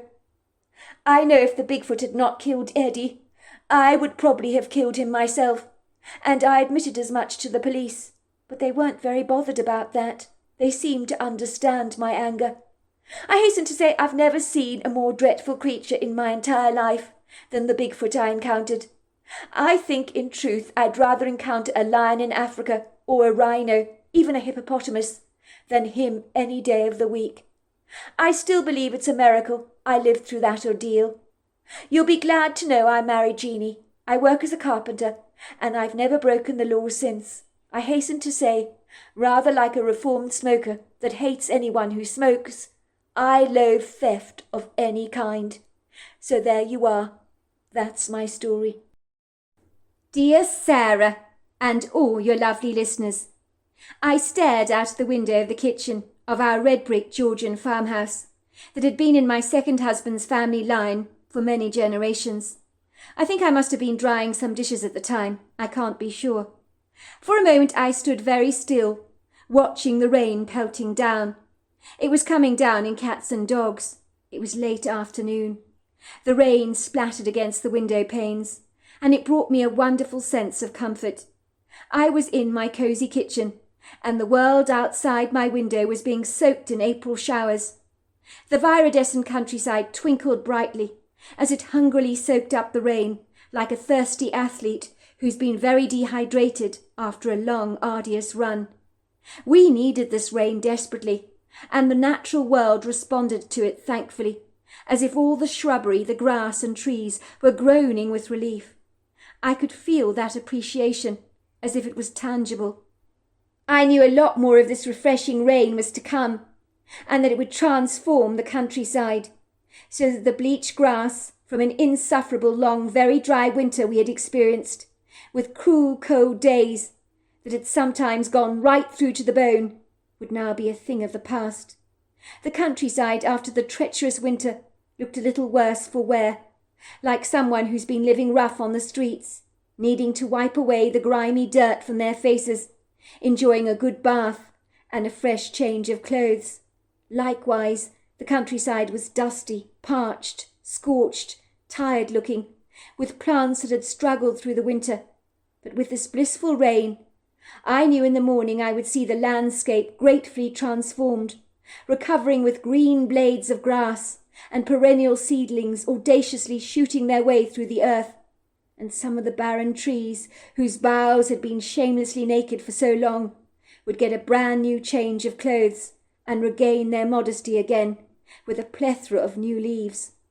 Once the rain came down, the light of the afternoon had dipped, as if someone had turned down the dimmer switch at the mains, so everything looked terribly pretty under a subdued but gentle gossamer light. I adored the rain. It made me meditate and take stock of things. It cleared away the cobwebs from my mind, as much as it removed the dust from the plants. In this perfect moment, when I basked in my tranquil revelry, I reflected how my life had changed since I'd left the Big Apple. I'd grown up in New York, in Doyer Street in Manhattan, which is one of the most historically rich streets in Chinatown. I grew up in an apartment there with my parents, and then when I married my husband, I moved to the Upper West Side, where I lived in 86th Street. I considered myself a city girl. I had lived there all my life. My husband had died when I was in my early 60s, and I quite literally prepared myself to sadly spend the rest of my life on my own. I had never envisaged at this late stage of my life that I would ever fall in love again. That sort of thing did not happen to women of my age. Well, so I thought. My husband Thomas sadly died of a stroke. I remember that day so clearly, as if it was yesterday. I am told one always remembers the traumatic things that impact your life. Me and Thomas had been planning to meet my daughter for lunch that day, and I remember he went off to get his tweed jacket to wear. Even when my husband was casual, he always looked remarkably smart and well put together. He always made a special effort to look debonair, even when he was being casual. I think his military background had made him incredibly disciplined in this regard. Everything in his entire wardrobe was so neat, all his shoes lined up in perfect precision, and most of them gleaming so brightly you could almost see your reflection in them. On this morning my husband seemed to lack his usual zestful enthusiasm, and admitted to me he felt slightly off. I remember he came into the kitchen to ask me which shoes he should wear to lunch, the crocodile ones or the smart leather boots. And then quite suddenly he dropped down dead. At first I thought he had passed out and fainted, but then when I touched him, I realized he was gone. I tried desperately to perform CPR on him, but it was like thrashing a dead fish vigorously against a stone wall. It was never, ever going to work, and he never came back to life. It took me a long time to recover from his death. In my life he had been my very best friend, and now the man who had always had my back was gone for good, and that was very difficult to have to live with. I knew living on my own would be a lonely affair. One person in a marital partnership always usually dies before the other, and as me and my husband were the same age, I had clandestinely hoped it would be me that went first, not the other way round. My husband was an extremely fit man, with a disciplined daily exercise regime and a healthy diet. At least when there are two of you, it stands to reason that you can weather the storms of life together. It's so much easier when there are two of you at the helm of a ship rather than just one. You have a much better chance of getting to shore safely. Things can become unhinged a little when you're steering your way through life all on your own. I felt as decimated as a building that very suddenly is bulldozed and collapses to the ground with one big lunge from an indiscriminate wrecking ball, and then everything falls apart and crumbles away. The loneliness of not being able to share my life with the man I loved was unbearable. I would sometimes come home to the apartment, to the saddest-looking place you've ever seen, where the absence of my husband was so pronounced. I sometimes expected him to peer at me from behind the kitchen counter like he always would in the past, and say, "Sweetheart, how about I fix you a nice glass of cold Cabernet Sauvignon?" Or I expected him to burst through the door with a parcel of delicious-looking food he'd bought at the Delicatessence, so that we could picnic together in front of one of our favourite movies. I always believe it was my black cat Sooty that changed both of our lives exponentially, and it was also Sooty who pulled me through the dark night of the soul that I experienced after my husband's fortuitous death. Sometimes our animals can be like little earth angels. I remember discovering Sooty in a drain 5 years before Thomas died. A little half-drowned kitten she was that I brought home with me, wrapped up in the warmth of my arms. She was the sorriest-looking sight I'd ever seen. The poor little kitten was wet and cold, very thin, and I knew a night spent outdoors in this grim weather would be the cat's very last if I didn't rescue it. I knew in the morning the cat would likely be dead as a dodo. "Look, Thomas," I said to him, "look what I found." Thomas would never agree for us keeping an animal in our apartment, not even a cat, but Sooty changed everything the day I brought her home. At first Thomas said, "Well, you know we can't keep her.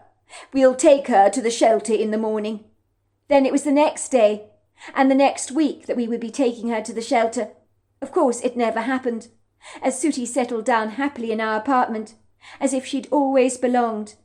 I could see Thomas had grown very attached to her, as his face would light up like a Christmas tree when Sooty would curl up on his lap when he read the paper.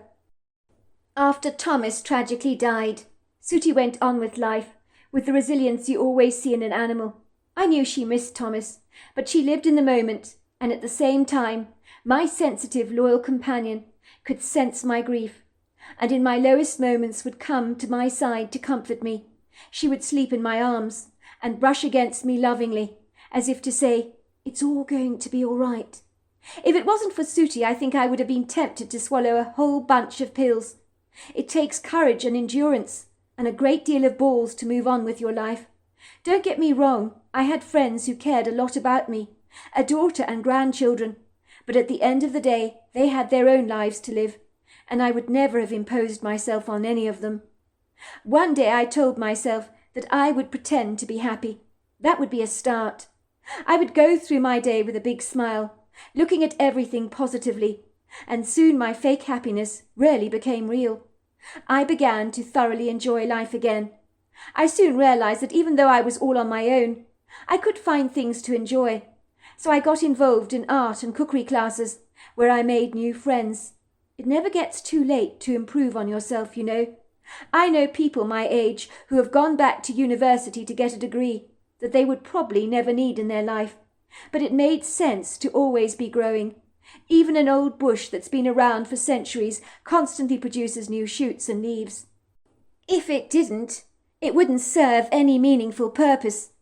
It was 17 years after Thomas's death that I was taking my daily walk in Central Park, situated on the Upper East Side and West Side of Manhattan. I understand it's the 5th largest park in the city.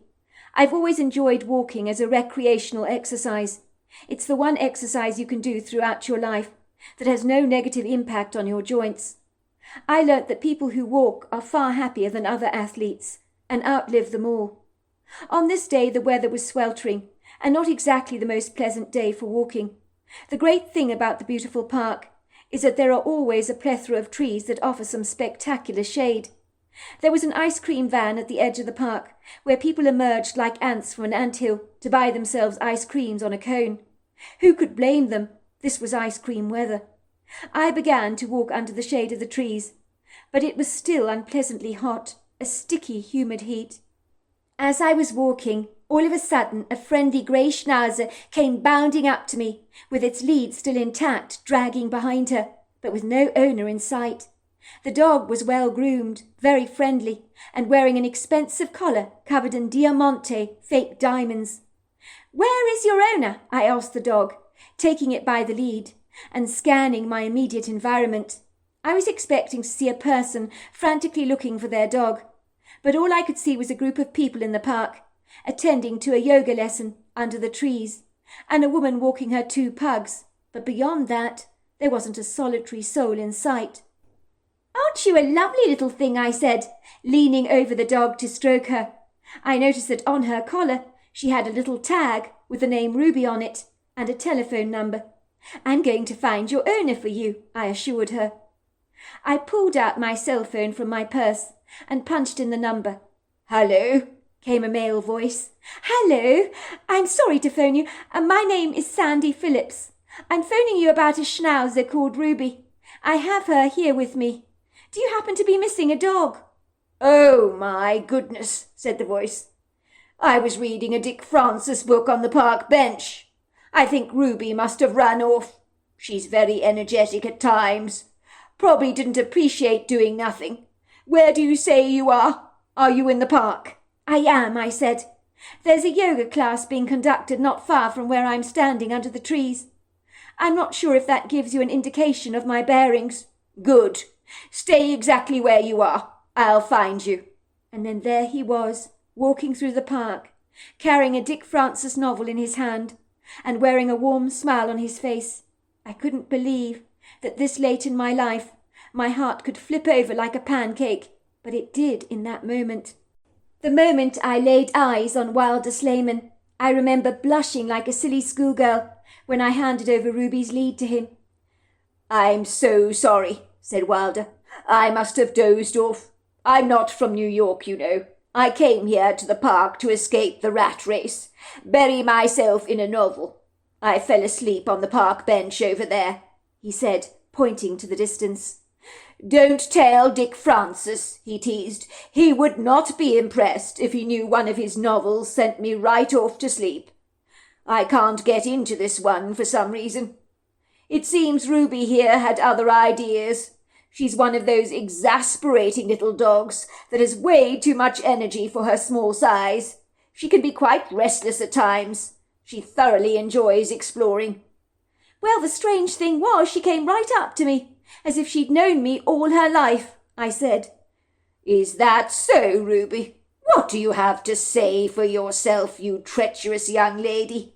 Wilder teased, but Ruby looked up at him innocently, through her dark eyes, as if butter would not melt in her mouth. "I think if the truth be told, Ruby wanted to meet you," said Wilder. "She's not partial to strangers, you know.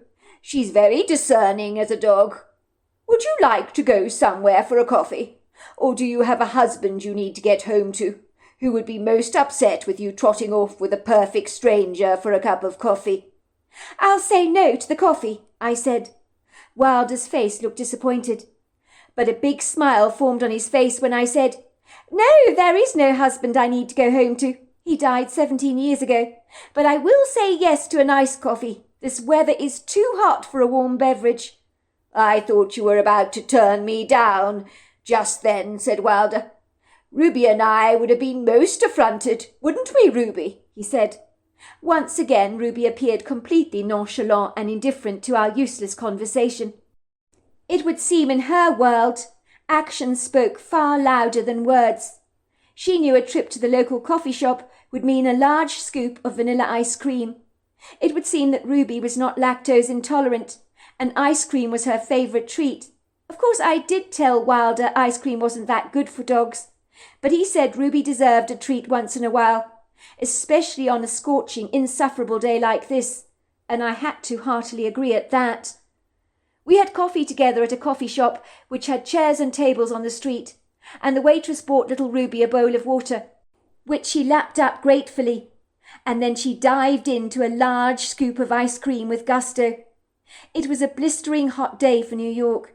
You could see the frayed looks on people's faces, all suffering from heat exhaustion. The air around us felt like a sauna. It really was unpleasant. But the iced coffee brought us much refreshment. I was to learn that Wilder was temporarily staying in his granddaughter's brownstone apartment in the Prospect Heights neighborhood in Brooklyn. She had recently had a baby, and explained that the baby was always screaming. It would seem his granddaughter Cherry was exhausted, so he was enjoying giving her a helping hand. "My daughter can't sleep at the moment," he explained. "Her baby tirelessly screams throughout the night. I'm very fortunate. I don't hear a thing," he exclaimed, "because I take my hearing aids out in the evening, and without them I'm quite deaf, which can be useful with a screaming baby around. I came to stay with my granddaughter to help her out, you see. Her husband's in Dubai doing some kind of business deal. It turns out it's quite lucrative working out there. But let's not kid. On a day like this weather is on par with Dubai." I was to learn that Wilder had lost his wife Linda 10 years ago, after she died from breast cancer. "It was a gut-wrenching time for me and, of course, for my family," he told me. "But at least we were able to say goodbye to my wife. She died peacefully in her sleep, and she never suffered from any pain, not with the advanced medications they have these days, you see. So I'm very thankful for that." Wilder lived in a red-brick farmhouse among the gorgeous rolling hills of the West Portland countryside, where you may also find checkered fields of farmers' different crops. It's about an hour away from Cannon Beach. This was where he raised his family, and even after his wife had died, he remained living there on his own. "You're braver than me," I told him. "Living in a huge house on your own in the countryside, I mean. I know for me, after Thomas died, well, it was hard to return back to the apartment.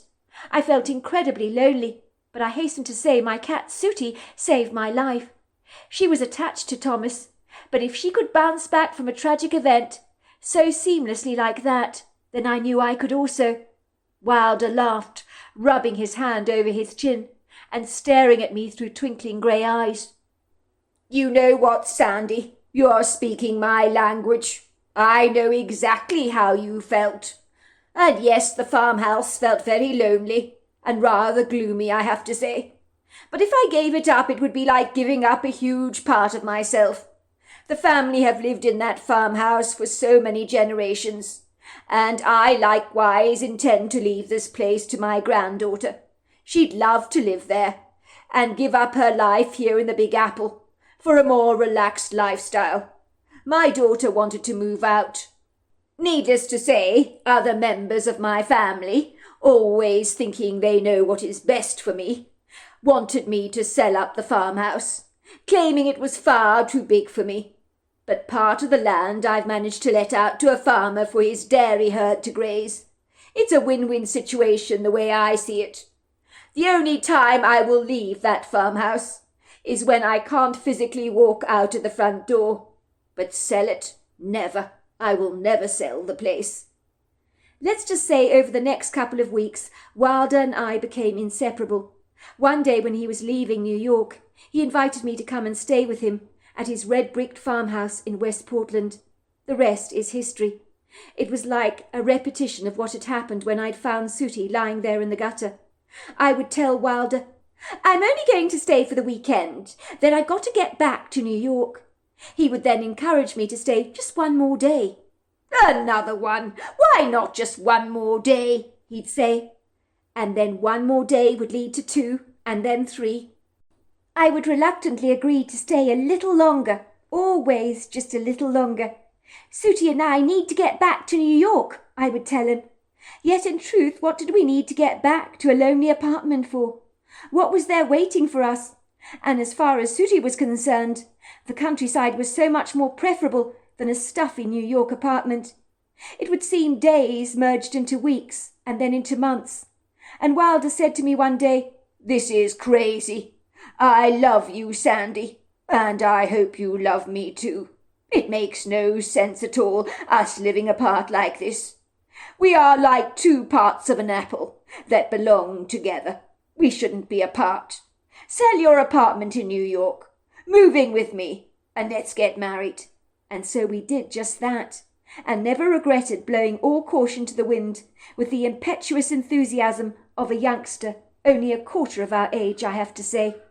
Suffice to say, Sooty had already moved into Wilder's house, taking claim to the place as if she was the owner, and we were all but the lodgers. Cats can have a haughty superiority, and believe that they have taken ownership over everything that you own. They own you, not the other way round, and don't you forget it either. I hasten to say, she got on famously with little Ruby the Schnauzer, as long as little Ruby knew that Sooty was in charge of everything. Ruby didn't seem to mind being towed into line by my very presumptuous cat, so things were looking remarkably good. I think Sooty thought that all her Christmases had come at once, when she realized that she owned an enormous property where there was no end in sight. There were trees to climb, rats to be caught from the barn to bring into the house, as ghastly-looking presents. Wilder told me I needed to praise her for her hunting prowess. "It's very good she's keeping the rat population down. You need to encourage her. She believes she's bringing you a great gift." I didn't think Wilder was right. Encouraging Sooty to hunt was not my idea of sagacious advice, but needless to say, I did thank Sooty. I would say thank you, wringing up my nose in disgust and removing the warm furry carcass from the floor. And let's just say that frequent deliveries of unmentionables always made their way into our house. By all accounts, I had no idea that something so serendipitous as meeting Wilder and being swept off my feet could happen to me. And I considered Ruby the Schnauzer the world's greatest matchmaker, because even at our age, sparks were still flying between us. I continued to stare out of the kitchen window at the rain pelting down. It looks like it's here to stay. I marvel at how my life has changed, how happy I am with Wilder, how lucky we were to meet so fortuitously at Central Park. I could so easily have given up on life in my 60s, but here I was in my late 70s, with a whole new lease on life. I never imagined a life spent away from New York in the Portland countryside, that it would be my cup of tea, but I had blossomed out here, thoroughly enjoying the scenery and the crisp fresh air, and believe it or not, for me, it felt like a brand new beginning in the autumn of my life. In truth, I believe you're never too old to begin again. As I stare out at the rain, I see a dark figure moving hurriedly into the trees of the wood grove. It looked like it was covered in long hair. A bear, I thought. It had happened so quickly for me, but it looked like a very strange bear, and bigger than your average black bear. I had imagined it, I told myself. Maybe with age I was seeing things that weren't actually there. Silly me, I thought. It must have just been a trick of the light. I made a mental note after the first April rains, that once the rains receded, I'd be taking a long stroll in that wood grove. Even though Wilder was in his 70s, he still worked for a small part of the day in his offices. "I told myself I would never ever retire," he informed me. "I don't want my brain to atrophy, and I enjoy bringing in an income that I don't even need. It keeps the brain cells young, you know, and I enjoy being industrious. I would literally die of boredom if I had to twiddle my fingers all day." One day after some April showers, when spring had taken her dominant hold over the countryside, having held the winter days back into submission, so that the cold, cool days had been vanquished like an insubordinate child being expelled from school. It was still a little fresh on this day, but the wood grove was ablaze with abundant life, and the tall, lofty maple and oak trees were covered in a plethora of brand new leaves. I decided I wanted to take a leisurely walk in the wood grove, and there rarely was a spring in my step, as if I was a young girl again. I forgot about the slightly disabling arthritis in my fingers and the discomfort in my hip that the doctor had warned me that at some point might require a hip replacement. That's the problem, Sandy. When you get older, he told me jovially. Like an old car, sometimes your body parts need replacing. One day science will advance so much we might be able to grow body parts back, like lizards grow their tails. I'm sure science will get there at some point, but until then we have to make do with rather dreary routine procedures. I doubt that will happen in my lifetime, I told him, but he is hoping. With a measure of difficulty and fumbling fingers, I put on my walking boots and ambled into the woods with Ruby by my side, who was all too eager to lift her little leg over everything and mark her territory. It was such a beguiling day. Wilder was productively working in his office, and I greedily had the whole morning all to myself. The sky was a mesmerizing cup of blue. The morning sun shimmered over the landscape. You had to be out of doors on a day like this. It would almost be a criminal offence to be indoors when the whole countryside was buzzing with the colourful, transfixing vibrancy of spring. The woodgrove was only a few hundred feet away from the farmhouse, and it stretched back for many miles. The dark earthen floor was richly fertile, due to the mulch from the fallen leaves. I felt as if the trees were hugging me as I walked through the woodgrove. It felt congenial, incredibly uplifting. The pretty bird song filtered in the air, an enchanting mix of sounds, from trills to warbles, tweets and whistles. In the distance I could hear the roaring sound of the water, as I knew there was a stream around here somewhere. At one point of my walk, Ruby suddenly gave chase to a rabbit that rocketed away with the speed of the wind and disappeared into the undergrowth. Let's just say, as fast as Ruby may have been, she was no match for this rabbit, and I smiled when, exhausted, panting and breathing furiously fast, with her tongue hanging out, she came running back, with a defeated look on her face. "Don't you worry, Ruby," I assured her. "There'll be many more of those rabbits to chase. But I promise you one thing, you shan't be catching any of them."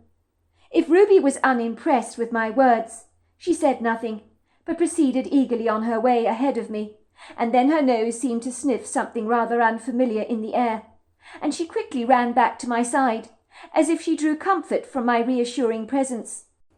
I sensed she was a little timorous and uncertain about a strange smell that she was unfamiliar with. It made her apprehensively reluctant to move forward. In truth, if that point I had turned around to walk back to the farmhouse, Ruby would not have been remotely disappointed, which was unusual behaviour for a spirited dog who had an unquenchable energy and an unbridled inquisitive curiosity. "It's all right, Ruby. I'm sure you're worried about absolutely nothing," I told her jokingly. But I noticed her idiosyncratic, uncharacteristic behaviour was much more subdued, as if she had reservations about this unidentified smell that she'd picked up on the wind. All I could smell was damp moss, wet wood, pretty floral notes, and woody scents. In a trice the forest seemed to change dramatically, almost as if the flowers, the trees, the birds were paying close attention to an enigmatic but sharp shift in the atmosphere. Everything became quiet, and even the distant sound of water galloping over the rocks became muted.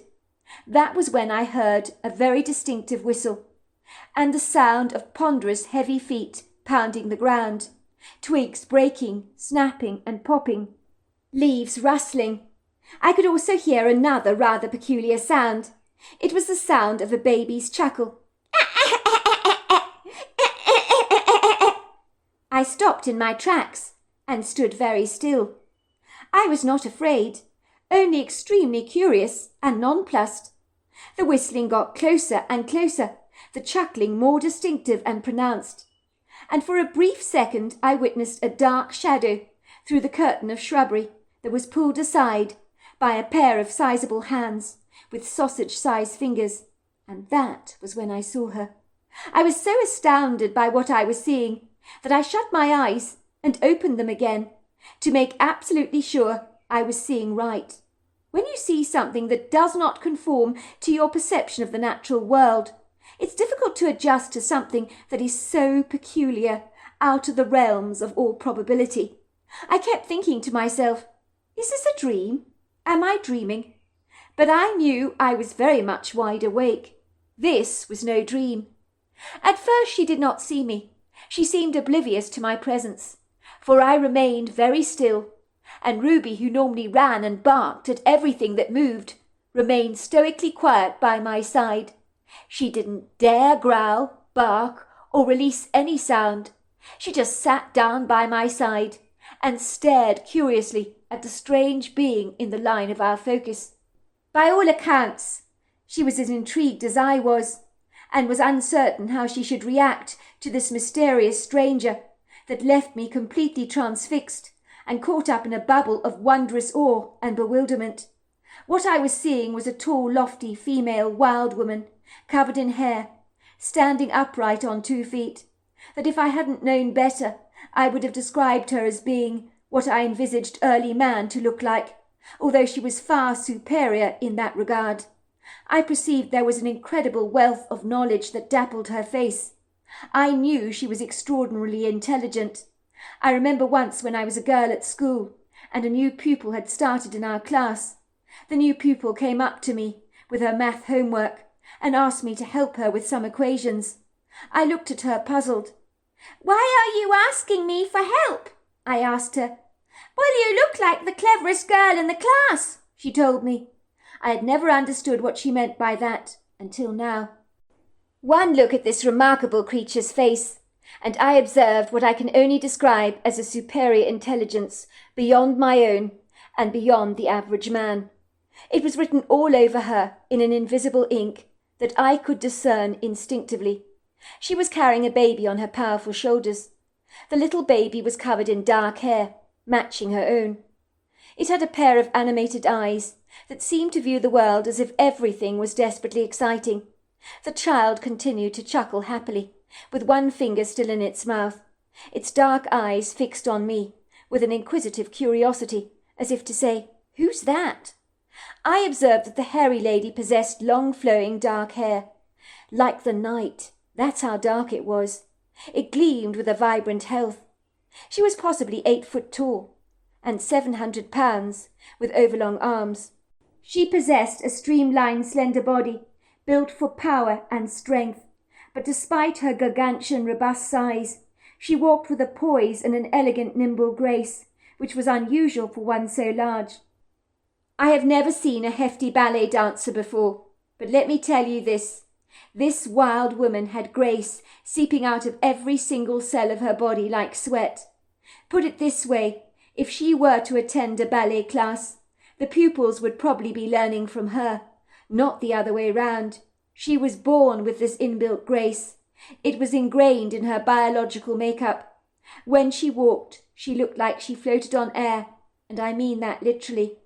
I've never seen a ballet dancer being able to do that. She continued to whistle a pretty tune. She suddenly turned around to look at me directly. I could tell she was confounded to see me. I also sensed she was bashfully shy, as if she was totally unprepared for such a serendipitous encounter with me, and didn't know quite how to react to my presence. I remember thinking she had a beautiful face, with the kindest dark brown eyes I had ever seen. I do not know how long we stood there staring at each other, where no words were spoken between the two of us, beyond the little one chuckling away happily on her shoulders. But in that moment, when our eyes locked, I felt as if something special had occurred between us, as if we connected on a soul level, and there was a spark of recognition between us, almost as if in some other lifetime we had known each other before. There was a bizarre familiarity I saw in her, which is impossible to explain, so I won't even bother trying. All of a sudden, the hairy lady broke contact with me, hurriedly turning around and walking away. I tried to run after her. "Excuse me! Excuse me!" I called out, but she was gone. I looked for her everywhere, but she had disappeared into the undergrowth. I got the distinct impression she was so shy, so timorous, but I so wanted to see her again, to bask in her warm presence. There was something so uniquely special, so wonderfully outlandish about her. Ruby eagerly came out of her transfixed state. She began to run into the woodgrove, chasing after the mysterious lady, but returned back to me, with her tail between her legs, looking ever so slightly dejected and discouraged. I wished the hairy lady had not run away. Neither of us could find her. When I realized she really was gone, the forest magically came back to life, with the trills of the bird song. I hurried back to the house, eager to tell Wilder what I had seen. I really didn't think he would believe my account for a single moment. If I was having trouble digesting something I had seen, how much more difficult would it be for someone who has not seen what I witnessed to believe my outlandish account? I knew in his shoes I wouldn't, but then one thing I noted about my husband was he had an open mind, which is a rare quality in a person, for the vast majority of people do not believe in what they cannot see, because it requires faith to do that. Wilder was in his office when I bolted through the door with a frenzied enthusiasm. I was out of breath from running. I couldn't find the words I wanted so desperately to articulate. That's what happens when you're bowled over by something. You're lost for words. You can see them clearly in your head.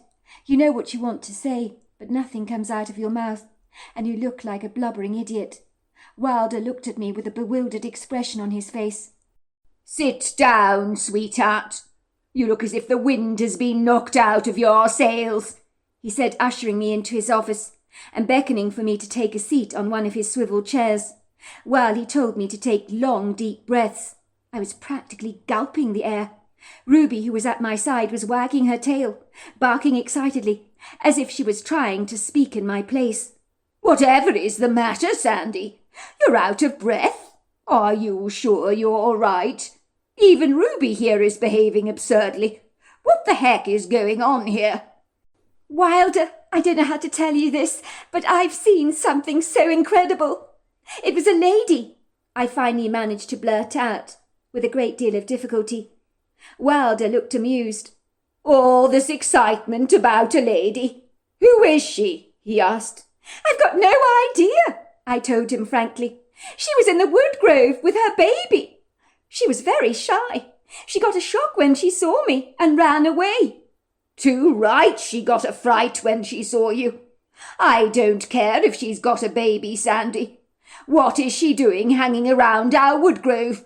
She's trespassing on private property, I'll have you know. I hope you told her she's not welcome here." "No, you don't understand, Wilder," I tried to exclaim. "She wasn't like us. She wasn't like a local person you see around town. She was different." "What do you mean she wasn't like us? You're talking in riddles, sweetheart." "She was a wild woman. She was covered with hair like a bear. She was definitely human, though." "Oh, I see where we're going with this. You must have seen a Bigfoot," said Wilder, looking nonplussed. "You say this was a female covered with hair. Did she have primate influences by any chance?" "In a way, especially with the distinctive overlong arms and the pyramid-shaped head. Oh, she was beautiful, Wilder. Desperately shy. I'm so worried I'll never see her again. She was incredibly timid, but I could see she was clever. Her eyes, they were so kind. I tried to run after her, but she vanished. I liked her so much, Wilder. We connected. I know we did. There was a spark of familiarity between us when we locked eyes. It was so special. Nothing like that has ever happened to me before. It was a spiritual experience, it really was. Wilder, she was awesome, so intelligent. I got the profound sense she could look through me and knew all about me, like God does. I mean, who can do that?" Wilder got up from his chair and lovingly wrapped his arms around me. "I hate to blow your bubble, Sandy, but I doubt you will see your Bigfoot friend again. You must have caught her off guard. Bigfoots by nature are very evasive, rather reticent. They can hide in plain sight, you know. You won't even know they're there. From what I've learnt, you will only see them if you catch them off guard, or if they choose to show themselves to you. Otherwise, forget it. You'll be chasing mirages. I mean, look at me, Sandy. I've never ever seen a Bigfoot in my entire life, and I've lived on this property since I was a baby. But my father saw one once on this very same property, I hasten to tell you. We never heard the end of it. Let's just say at every dinner party, once my father had indulged himself in a couple of alcoholic cocktails, out he would come with his Bigfoot story. My mother had to tirelessly remind him, "John, you told that story to Wallace last time he was here, don't you remember? And the time before that? And even the time after that?" My father would chuckle, look bemused and say, "Nonsense, sweetheart. I don't think I've ever told Wallace my Bigfoot story before." He could conveniently have a short memory when it suited him, as I think his Bigfoot story was his favourite story to share with people. I would sit at the table, my chin in my hands, my elbows on the table's surface, staring at my father in wondrous awe as he told his incredulous story. My father could hold an audience's attention any day of the week. Some people can bore you rigid when they jabber on, but not my father. Never my father. In truth, I don't think Wallace minded hearing the story again and again, and neither did I. I was absolutely fascinated. "Well, go on, Wilder. I'm dying to hear your father's story. You've never told me it before. Please tell me it. I'm so eager to hear it." Well, my father was 18 years old at the time, a young man. His mother had asked his father to chop down 4 trees in the wood grove that were past their prime. They were exceedingly old and were blocking the growth of some young, healthy trees. She wanted him to turn the old trees into firewood for winter. It would seem his father had taught him how to cut down a tree with a cross saw and an axe by making a large wedge in the wood. You had to judge the direction the tree would fall down, and my father, at 18 years old, decided he would try to take down the 4 trees on his own initiative, to show his own father what a competent young man he had become. In the past, he had only helped his father cut down trees, but never attempted the job on his own, and his father had warned him wisely that he should never take down a tree without supervision. But do you think for a moment that my father took any heed of his own father's sagacious warnings? Absolutely not. My father was carefree, mulishly stubborn, very opinionated, and at 18 years old thought he could do absolutely anything. Climb Mount Everest, attempt dangerous rapids, whitewater rafting, tackle venturesome high waves at the coast with his surfboard, conquer the entire world, so to speak. He had that kind of invincible, arrogant attitude one tends to acquire at that young age, when one is callow and incredibly naive. He foolishly thought he could turn his hand to absolutely anything. So I think it's safe to say he had a wee bit of an ego, and a slightly cocky attitude on him, that needed taking down a peg or two. Ostensibly he admitted he fancied the idea of seeing his father's impressed look on his face, after he said, "Look, Dad, I cut down those 4 trees all on my own." He wanted his father to be wowed by his sensational achievements. Even at 18, he always sought his approval. I think his father was out all day that day. His mother was baking in the kitchen like she always did, and my father decided he would show off to his parents. This was his quintessential moment to shine. His parents would see just how tough he was, that he was built of strong stuff, and that nothing could ever intimidate him. He was a macho warrior of note. My grandfather began to hack at the first tree with his axe, and he said that he had this overwhelming sense that he was being watched. He glanced around the woodgrove curiously, but shrugged his shoulders, thinking, "What am I like? Nothing is there." And he continued to hack at the tree. But once again, the strong feeling that he was being watched would not go away, and it wrestled and rather teased his mind, making him feel ever so slightly keyed up and disquieted. But what can you do about something you cannot see with your naked eye? He had to ignore those anguished nudges that kept irking him, or he'd be unable to continue with his project. So he put those thoughts to one side and focused on the job at hand.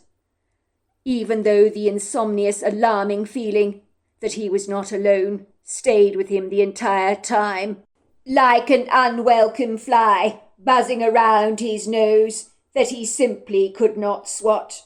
My father was exceedingly triumphant when the smallest of the 4 trees came thundering down with a mighty crash, landing perfectly where he predicted it would come down. So his confidence grew exponentially. That was easy enough, he told himself, already envisaging his parents' shocked response when he told them he single-handedly had taken down 4 trees. 1 was down, there were 3 to go. By all accounts, the 2nd tree was not so easy. My father was huffing and puffing as an exhaustive sweat poured down his face, which he mopped away.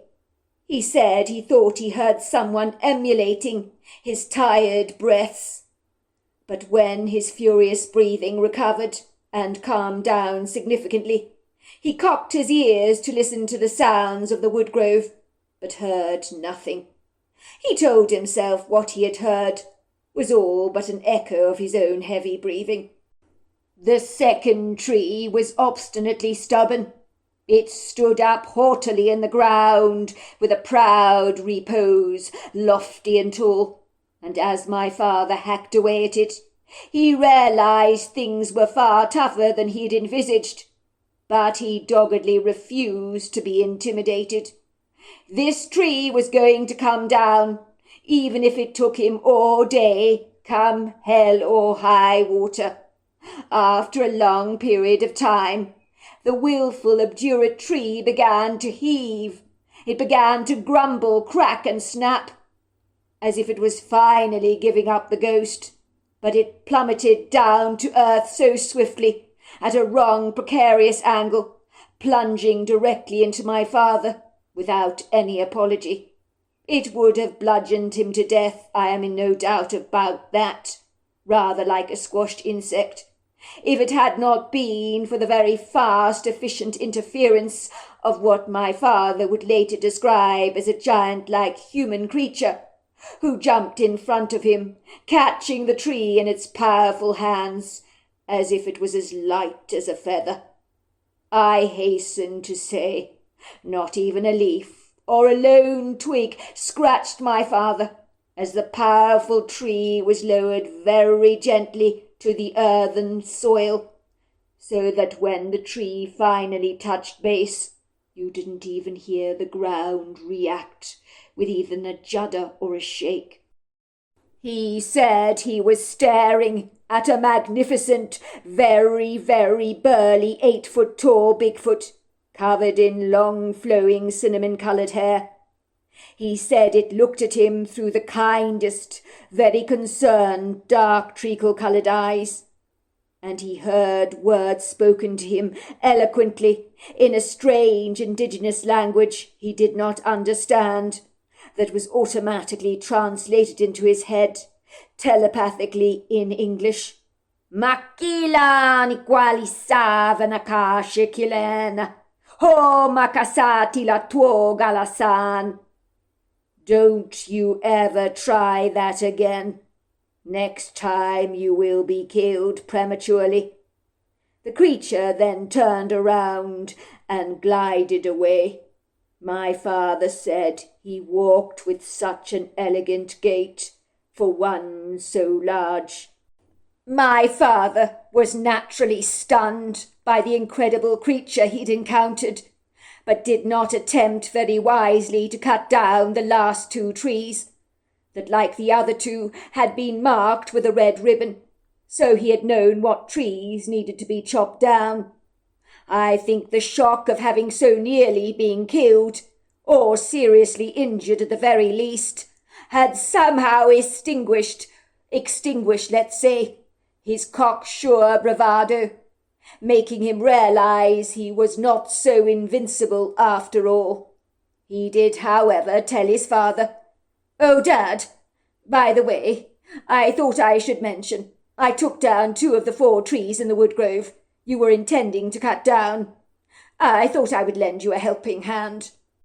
Lo and behold, my father did not get the impressed reaction from his own father that he'd hoped to receive. On the contrary, his dad was irate. His father glared at him furiously and shouted, "How dare you, son, attempt to take those trees down without my supervision? What do you have, a death wish or something? You have no experience whatsoever to take trees down on your own accord. You're very lucky you did not kill yourself, son, because you so easily could have. You must have been very lucky." My father was certainly not going to tell his dad how close he came to losing his life. Some things he knew were best not shared. My father said his dad went to investigate what he'd done, discovering that all 4 of the trees marked with red ribbon were now down. "Why did you lie to me, son? You did not bring down 2 trees. You brought down 4. "But I didn't, Dad," he insisted. "You did, son. And the last 2, well, I don't know what to say. You looked like you snapped the bloody things down with your hands. I don't know how you did it, son, but my God, it scared the bejesus out of me to see that you were so reckless in bringing those trees down. And a man like you, how you did it, God only knows. And I know one thing, you recklessly did not plan things properly. The last 2 trees definitely look snapped." My father was soon to realize that the last 2 trees had indeed been snapped, like his father had told him. He figured the Bigfoot must have realized that he was intending to take down 4 trees, based on the red ribbon markers. He knew my father was a liability, a danger unto himself, so he helped my father by taking the last 2 trees down for him, to save him the trouble. I hasten to say my father never ever saw that Bigfoot again, but it was definitely a male that he encountered. He described him as having very kind eyes and an incredibly human face, but he was gargantuan in size. I mean the way he lifted that tree trunk. There are no words to describe a strength like that.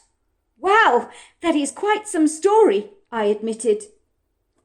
5.5 years later, it was a breathtakingly beautiful morning, and I felt quite excited about the day that lay ahead. It was the middle of spring, which was my favourite time of year, with autumn running behind as a second contender. I loved spring because everything was vibrantly fresh, the sunlight so gentle and effusive, warm but not hot. The colours of spring, the flowering foliage was always so pretty at this time of the year, and some of the flowering dogwoods were ablaze with blossom, while the oaks and maples were covered in fresh new leaves. I had been baking in the kitchen, making my favourite chocolate chip cookies, along with lots of homemade lemonade, because I was expecting a very important visitor, and I wanted to live up to being a phenomenal grandmother, even if I was only a step-grandmother, to my husband's grandson, little Oliver. Cherry, my husband's granddaughter, arrived as promptly as she had promised at our farmhouse, with her 6-year-old son Oliver. The little boy was going to stay with us for a week. She had taken a flight out to Portland from New York, and a taxi to our place. Cherry and her husband were going to London for a week. Her husband was going for business purposes, and Cherry was going to tag along and enjoy spending the day in London, shopping at Harrods and visiting the London Eye and some of London's esteemed art galleries and attractions. "I'm so grateful to the both of you for taking care of little Oliver here," she said, ruffling her hand affectionately through his brown hair. Oliver was a cute 5-year-old boy, with curly brown hair and wide, innocent brown eyes that made you intrinsically believe the little boy was an angel. But I hasten to say, nothing could be further from the truth. Appearances can be deceptive, and I was soon to discover that I was in for one hell of a rip-roaring time. Nothing had prepared me for the chaos that little Oliver was about to bring into our lives. I was to understand why Cherry looked permanently exhausted. "I need to warn you," she told us. "I know Oliver here looks so sweet, but don't be deceived. He is a handful. You're going to need to watch him carefully. He gets up to all kinds of mischief. That's an understatement, I'm afraid to say." "I'm excited," she told us. "I've been to London before, when I was young. I have no memory of the place, really. I would have liked to have stayed there longer, but I don't want to be away from little Oliver for too long." "Of course you don't," said Wilder, "but I assure you we will keep him occupied. I think he will thoroughly enjoy riding that old kiddie's bike we have stored in the garage for him." I could see that Cherry looked worried for a moment. "Dad, just make sure that you don't leave any matches lying around, will you? It's just Oliver, he's got a fixation with fire. I caught him once playing with matches, and God forbid, if I hadn't been there, I dread to think what would have happened. I told him not to touch the matches, but sometimes with him, what I tell him goes through one ear and out of the other. It's like he has very selective hearing at times." "He sounds a lot like you when you were young," said Wilder. "I remember you used to play with matches. You once nearly set light to the chicken coop. This fixation with fire must run in our family." Cherry looked shocked. "But you never told me I did that, Dad." "Oh, you were quite the mischievous one, you were. I can assure you of that." "Was the chicken coop all right then?" "Thankfully, yes. Your mother followed you out of doors. She had a sneaky suspicion you were up to something naughty. She said you would always wear this determined look on your little face, and she'd know at once you were up to no good. She removed the matches from your hand, gave you a little slap on your bum, and said, 'Don't you touch matches ever again. Do you understand, Cherry? It's incredibly dangerous.' Needless to say, you sat on the floor and howled like a baby." "Oh, my God! I must have been such an obnoxious little brat," said Cherry. "It seems my son takes after me." "Don't you worry," I told Cherry. "I'll keep my eyes pinned on him all the time." "Well, he has got his dinosaur toys in the suitcase, his aeroplane launcher and some of his magnetic building toys to keep him busy. And then he loves Peppa Pig, Kippo and the Age of the Wonder Beasts, and Gravity Falls on television. He adores cartoons of any kind, so that will keep him busy." I could tell even when Cherry got into the taxi and waved us from the back seat of the car, that like any other mother, she was reluctant to leave her 6-year-old child in our charge for a whole week. And if he'd been playing with matches, this was a boy that needed to be watched. I tried to make sure that the sharp objects and matches were out of his reach, and I did my level best to keep him entertained. But I had forgotten from my own children just how taxing a 6-year-old child can be. And Oliver, on a scale of 1 to 10 for naughtiness, was easily a 10. Once Oliver's mother had left, he began to wail. "I want my mummy," he cried. "Oliver," I told him, "your mummy's gone away for a while, so you're staying here. But why don't we play with your magnetic toys? Make a car, perhaps. How about that?" I said obsequiously.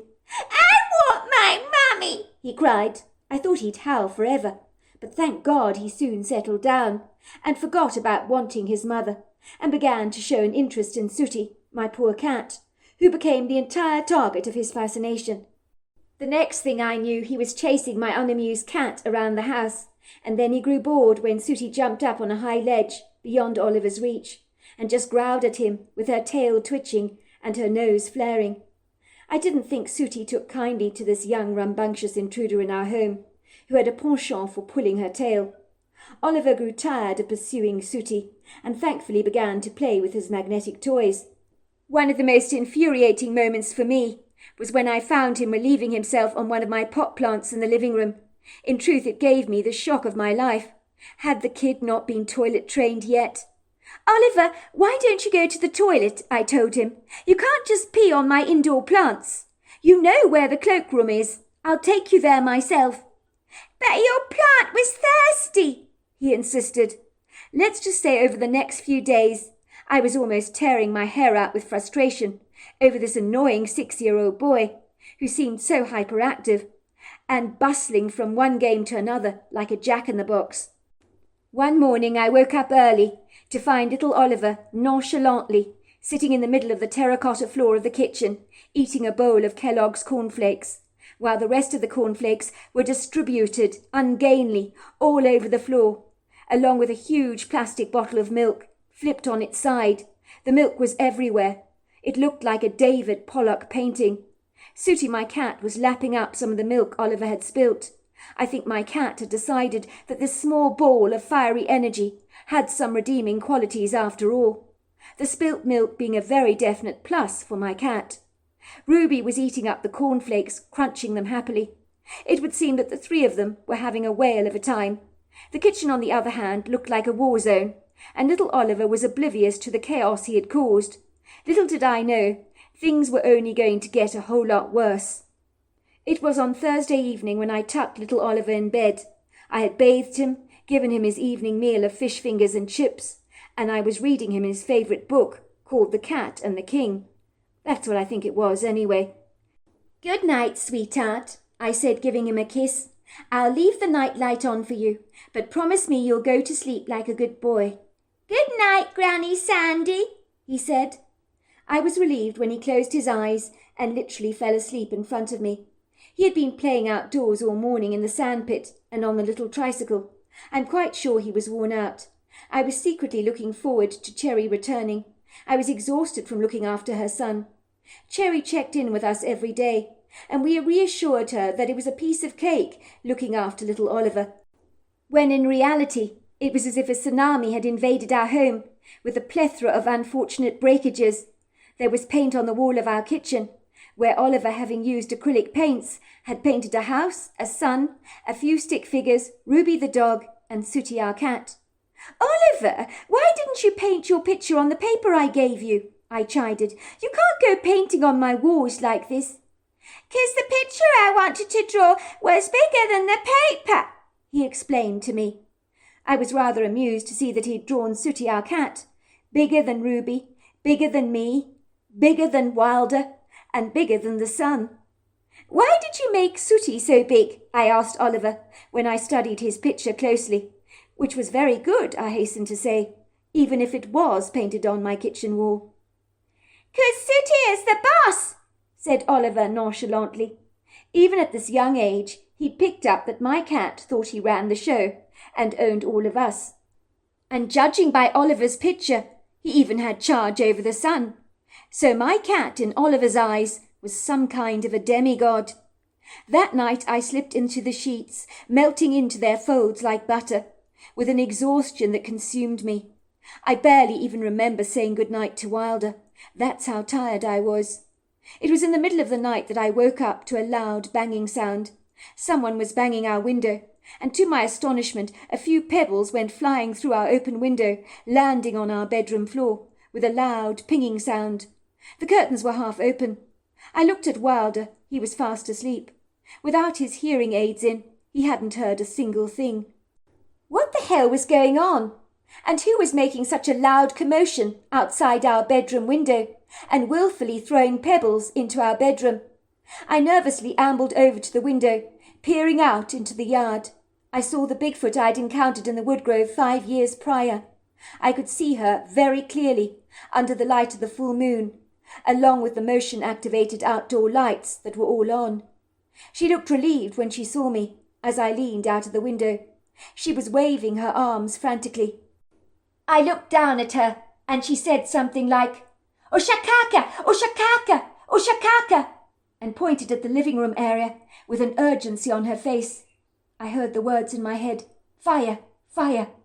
I didn't even stop to put on a dressing gown or a pair of slippers, but hurriedly dashed down the staircase into the living room, and there was Oliver, sitting there in the middle of the floor, holding my husband's lighter in his hands and staring at the flames that were billowing out of the couch.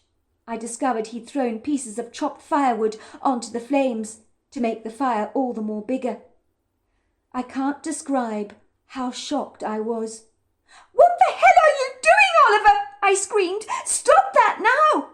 I said, grabbing another piece of firewood that he had in his hands that he was about to throw onto the flames. We never pulled the living room curtains, so the Bigfoot had been able to see what Oliver was doing. She stood at the window pane, watching me in earnest.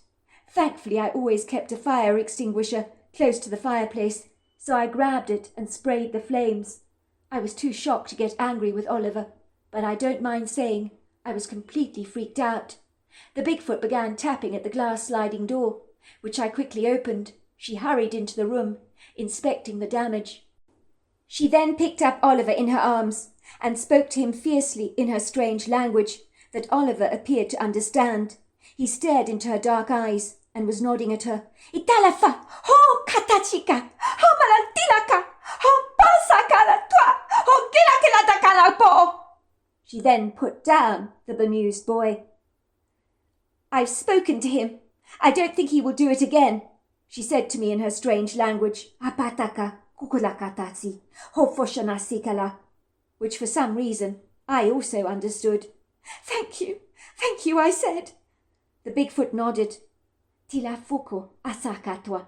I'm glad it's out, she said. Good to see you.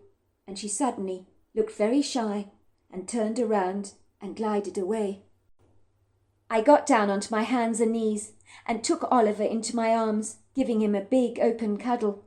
Why were you playing with fire and your grandfather's lighter? You know it's very dangerous, Oliver. You mustn't do things like that. To my amazement, Oliver said to me, I know. I saw the lady put pictures in my head of fire. It's bad, isn't it? I'm so sorry, Grandma Sandy. I won't ever do it again. I promised the lady I wouldn't do it again, and I always keep my promises. But why did you do it in the first place, Oliver? I was making a fire. I've seen Daddy doing it before when we go camping. I thought I could put the logs on the couch and make it nice and warm because it got very cold in my bedroom. I realized my grandson had put firewood on the couch and set it alight. Well, next time you get cold, you must tell me or you must tell your mother, but don't ever go making a fire again. Do you understand? Yes, Grandma Sandy. Good boy. I showed him the burnt piece of furniture. You see this, I said. This is what fire does. It damages and destroys everything. It could have burnt down this whole house, and then very bad things would happen to us. Do you understand that? Yes, Granny Sandy.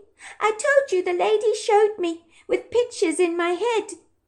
Suffice to say, when I told Wilder the next morning what had happened, and how the female Bigfoot had thrown pebbles through the window to get our attention, he was gobsmacked that she had intervened, because our house could have gone down in flames, and unfortunately I confess that the 3 fire detectors in our home were so old they no longer worked.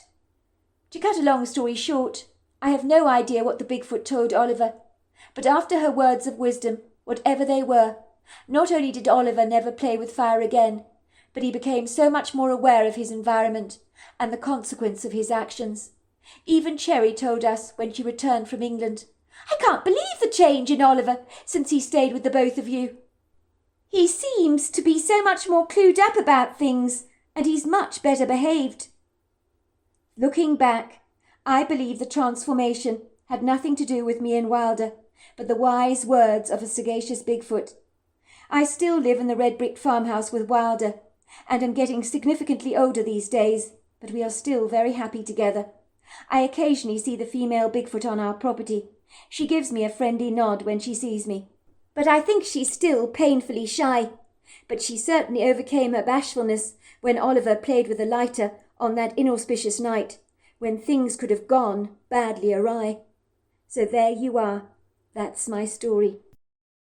Dear Sarah, and all your lovely listeners, my name is Bernard, and my story begins in the 1990s when I was working for the United States Postal Service, where I would deliver post parcels and packages to a large area around the bluegrass state of rural Kentucky, using my postal carrier van as a means of transportation, as many of the country farmhouses where I dropped off post were acres apart.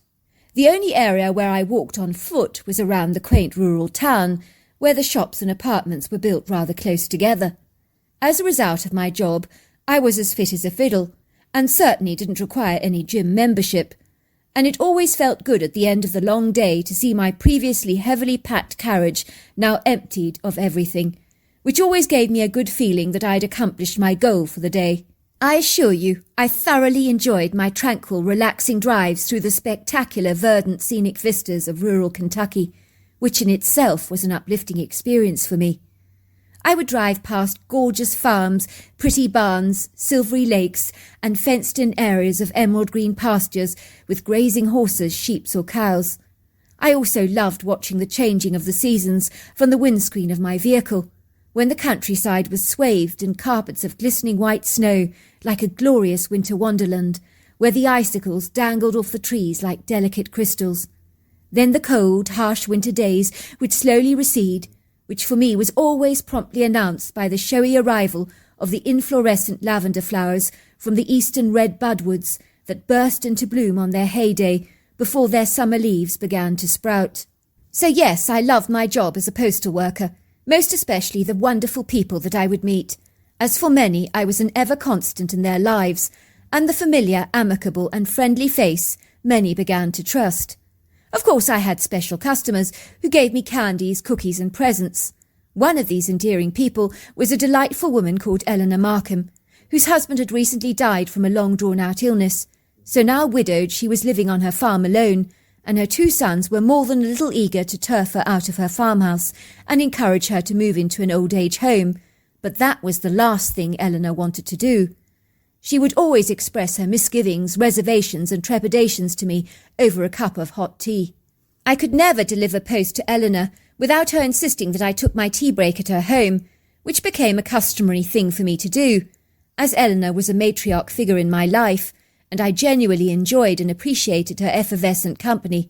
Better still, she made the most delicious chocolate brownies that you've ever tasted in your life, that were quite frankly awesome and impossible to resist, unless you were a saint, which I most certainly was not. It was on a Wednesday morning when I was driving down the precipitous dirt road through Eleanor's large cattle gate, with the farm name Cedar Tree Hollow attached to a large oak tree. My postal carrier wobbled and shook precariously as I drove towards the large 1800s farmhouse that stood proudly on the land like a wizened old friend. I parked in the paved driveway and saw the familiar, slender, sprightly figure of Eleanor standing in the doorway of her home, eagerly awaiting for me to accompany her for my usual piping hot cup of tea. I smiled happily to myself because I warmed to Eleanor. I could tell as I strided over to her on this lovely spring morning with the post in my hand that she was looking very unsettled and somewhat discomposed. "Come in," she said, pushing me through the front door, bobbing her small head of grey curls to the left and right, glancing over my shoulders with her earnest blue eyes, almost as if she suspected we were being secretly scrutinized in the shadows by a pair of unseen eyes. Eleanor swiftly placed her hands on my back, pushing me forwards down the entrance hall into the living room, where the tea was already prepared for us, as I could see the steam rising from the teapot, and there was a huge pile of chocolate brownies on an elegant Royal Doulton plate, ready to be devoured, and I was more than a little eager to oblige. I placed down the large handful of letters on the upholstered chair, and wasted no time in grabbing a brownie. "Is everything all right, Eleanor?" I asked, taking a large, scrumptious bite of my brownie. "Forgive me for saying this, but you do look rather unsettled this morning, and you're acting quite perturbed and disquieted, if you don't mind my saying so. What is troubling you?" "That is because I am unsettled, young Bernard. Thank you for noticing," she said, looking at me with troubled eyes that displayed a measure of vulnerability that I'd never ever discerned before. I watched her hands wobbling precariously as she poured me my tea and handed me a piping hot cup. "Thank you," I said. "Come on, Eleanor. I need to know what is bothering you. I can sense something is really up, and I'm not going to leave until you tell me what it is. You know the saying, a problem shared is a problem halved, so go on, tell me what's bothering you." "Well, you know how I've been telling you that my 2 boys have been trying to turf me out of my farmhouse." "Oh, that," I said. "Well, you know exactly what I think about that, Eleanor. No one can force you to do something you don't want to do. This is your house, and you're the rightful owner. You can do with it as you want. You might be in your 80s, but I can see you're as fit as a fiddle, and you're physically very well and coherent. You can stay here as long as you like, until you feel differently. Besides, I do have my own secret agenda, I joked. For you staying around my postal jurisdiction, that is, because I enjoy our little chats, Eleanor, and let's face it, no one makes better brownies than you do. That's so nice of you to say, Bernard. That's why I really love having you around. You're so respectful, reverential and courteous, which is more than I can say for some people around here, like my two scheming boys, who both seem to have stepped up their duplicitous little game with me. And it's getting nasty, said Eleanor. Very nasty. Sorry, Eleanor, but you've completely lost me. What do you mean it's getting nasty? And what have your sons done this time? I suppose I shouldn't ask that question, but I'm going to anyway. I have never admitted this to anyone, said Eleanor, and I'm ashamed to have to acknowledge this about my own flesh and blood. But while I love my sons, I've never ever liked them. Do you understand what I'm actually saying? You love them, but you don't like them. I meditated on the words, trying to make sense of them. Sorry, Eleanor, it sounds like a contradiction in terms. What exactly do you mean? My two boys are impudent brats, despite the fact that they're fully grown up, said Eleanor. There's no kind way of saying this. To put it mildly, they've always been in trouble with the law, and still get up to all kinds of unsavoury shenanigans, and I assure you they would stop at nothing to get what they want, and they're now employing very dubious actions to get me to leave this house of mine. And what's even more appalling is that they have no clue that I'm on to their devious charades. They really believe I'm naive, dim-witted and ignorant, a silly, witless old bat that has no clue as to what really is going on. Why are they so eager for you to leave? I asked her, looking bewildered. It's not because they have my best interest at heart, if that's what you're thinking.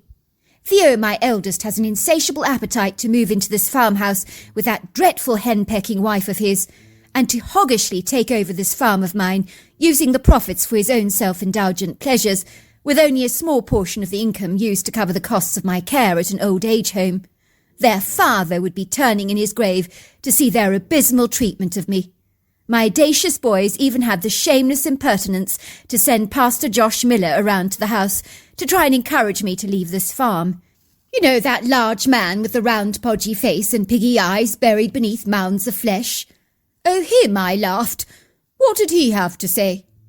Well, after eating over a dozen of my brownies washed down with 4 cups of tea, he had the irreverent audacity to tell me that given my great advancing age and the physical degeneration of an aging body, that my sons were absolutely right and I should consider moving to an old age home forthwith.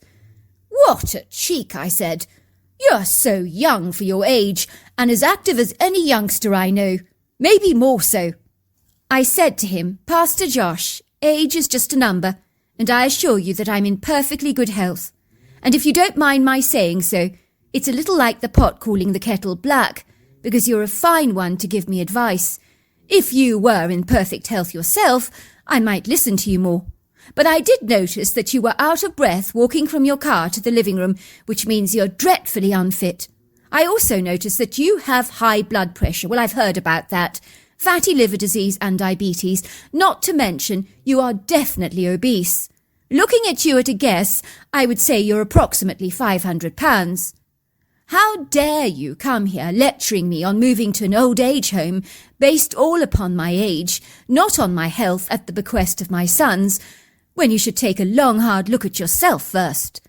Oh my word, Eleanor, I'm impressed with you. I bet you that did not go down too well. How did the pastor react? Not very well, I'm afraid. He went red in the face and said that he hadn't come here to be insulted by me and that he was leaving at once. I said, good, and don't come back, Pastor Josh, unless you have something sensible to say or you want to read the word of God to me. Otherwise, be gone from me. She continued, you see, I'm in the fight of my life, Bernard, against my own guileful sons, who've been trying to scare me witless as their final ploy or tactic, if you like, to get me to leave my beloved farmhouse, when I'm in perfect health, as you can see, and not in need of any physical assistance or care. Scare you, I said? You never said anything about that, Eleanor. Why would your son scare you? That is a seriously unkind and insane thing for them to do." I was coming to that part of the story. You'll be surprised, Bernard dear, how low some people are willing to stoop in order to get their own way, even if it means scaring their mother half to death in the process. My oldest son, Theo, who's over 6 foot tall, lanky and well-built, has been dressing up in an ape costume. He's been running around my backyard in the middle of the night, banging on the wooden rafters to wake me up. I see him pressing his face against the window, squashing his large nose against the glass so it smudges the whole pane, and he promptly proceeds to make some ridiculous fake grunting sounds. And I know it's him. I could recognise him anywhere, based on his build and size. He's not fooling anyone, least of all me, and doesn't scare me one little bit. On the contrary, it disgusts me that he's behaving in such a juvenile fashion. I was stunned at this appalling revelation and astonished at the lengths that Eleanor's son was going to in order to scare his own mother out of her home. As for dressing up in an ape costume, that was rather insane and ridiculous. Eleanor was no fool, and anyone with a grain of intelligence knows that we don't have apes wandering around our backyards in North America, especially not human-looking gorillas like Eleanor was describing. "I mean, the costume is a dead giveaway," said Eleanor. "Theo is dressing just like a human in an ape suit, and is barely bothering to disguise his human-like face, which he covers in a large layer of tanned shoe polish. I absolutely know it's him. I wasn't born yesterday, and I'm not a complete idiot." "So did you call him out on this prank?" I asked Eleanor. "No, of course I didn't, because either way I stand to lose, don't you see? If I claim to my boys that I saw Theo dressed up in an ape racing around my backyard in the middle of the night and banging the sides of my house trying to scare me, he'll deny it, of course, and then they'll both have grounds to have me committed, claiming I'm delusional and have the first stages of Alzheimer's disease, or I'm losing my mind. As that never happened, they'll deny it, of course. That will give them all the ammunition they need to use against me, to make me leave this house of mine, and I'm not having them doing that to me. If I call the police and they arrest Theo, well, I'm grassing up my own son, and I don't want to do that. Do you not see how delicate the situation is for me?" "I think I do," I said. "How often is your son dressing up and acting as an ape?" "Well, he's been pulling off this stunt every night this week at about 12 o'clock. Who knows what he'll do next? He may possibly pretend to be a ghost, but if I was giving him any advice, I'd tell him to go and get a better costume. I wouldn't put anything past him. I'm not remotely scared of any of his tactics, but I am inconvenienced by being woken up in the middle of the night like this." "I have an idea," I said. "I'll have to run it over with the wife, of course, but how about I stay at your house overnight, so that I can be a witness as to what is going on here, and we can get to the bottom of this incredible situation that you have going on?" "If you're sure you don't mind," said Eleanor, "that would be so appreciated. At least I'll have a witness as to what is going on." And so it was that I slept overnight in the very elegant spare room at Eleanor's home, and about 12:10 I was awoken to a loud rattling sound, as if something very big was banging the sides of the house and making a huge thunderous commotion. On hearing this, I sat bolt upright in bed, filled with an overwhelming sense of disgust. It was inexcusable and repugnant that Eleanor's own son was trying to scare the poor old woman like this, just to get her to leave her farm. It was a cruel, heinous and atrocious thing to do, and I wasn't going to let Theo get away with this insidious little act of his. No, I wasn't. I could see that Eleanor was in the hall, clad in her dressing gown and slippers, and was pointing at this huge hairy creature staring in at her through the window. I did not want to be seen and observed by Theo, so I cautiously hid behind the couch and took a peek at him very closely without him discerning me. He appeared to have his face glued to the window, which was a huge giveaway, and he was making some strange, very peculiar grunts that were way too over the top to be believable. I manoeuvred my body carefully and cautiously behind Eleanor's furniture, crawling and sliding along the ground like a snake, until I reached the entrance hall. Then on 2 feet I tiptoed into Eleanor's large kitchen and stealthily pushed open the back door. Then standing close alongside the wall, I followed it until I reached the far side, where the critter was hunched down, staring in at Eleanor through the window. I knew it was Theo. I could see him clearly, as Eleanor's outside light was gleaming brightly. I immediately pounced on Theo, pressing my weight on his body and holding him down as hard as I could. "You think this is a joke, boy? Scaring your mother half to death like this? You ought to be ashamed of yourself. And get the silly ape suit off you. It's not fooling anyone, least of all me." I tried to pull at the hair on the body, and to my astonishment, I realized it was real. I was gobsmacked. Suddenly a light bulb illuminated my consciousness with a blinding revelation. This was not Theo, I realized in astonishment. This beast was a living, breathing being that was so remarkably human that it was almost uncanny. Granted, there were powerful ape-like influences, most poignantly seen in the long, shaggy, dark hair that covered the body, in what I'd initially believed was an appallingly bad ape suit, with overlong arms and a pyramid-shaped head that surrounded the human-like face like a hairy cape. The critter appeared confounded, especially since I'd pounced on him so unexpectedly. For a second he stared at me with disbelief and astonishment. He seemed dumbfounded. He regarded me with his deep-set eyes, seemingly staggered that I dared to challenge him. Obviously this was not something he was used to. He pushed my body violently with his overlong arms, with such a brutal, savage force that I fell backwards onto the ground on my back, where I found myself staring up at this anomalous critter's dark eyes, which in certain lights beheld a very distinct red eye shine that was exceedingly menacing. By this time I was terrified. My heart was pumping so fast, while my adrenaline was surging through my body like a steam train. I realized that whatever this creature was, it was without doubt an apex predator, and with little effort, much like swatting a fly, it could easily kill me. I knew I was in perilous danger, but staggering back onto my feet was not even an option for me, as my body seemed almost superglued to the ground because I simply could not get up. I watched in horror as the critter curled back his lips to reveal a glistening white pair of large teeth, and then it let out the most terrifying growl, and I assure you this ominous sound was far more intimidating and threatening than the growl of a lion. By this time I was shaking, and before I could think of anything, the critter lunged towards me with one of his legs and kicked me so hard that I could hear the bone in my upper leg crack, and I knew I had broken my femur. I was certain the creature was going to unleash several more kicks upon my crumpled form, but instead it glided away towards the woodland area on Eleanor's land, only glancing back at me once, and then vanishing from our sight. To cut a long story short, the ambulance arrived shortly after that incident, and I was admitted to hospital with a broken femur. Of course, I never told anyone what had really transpired.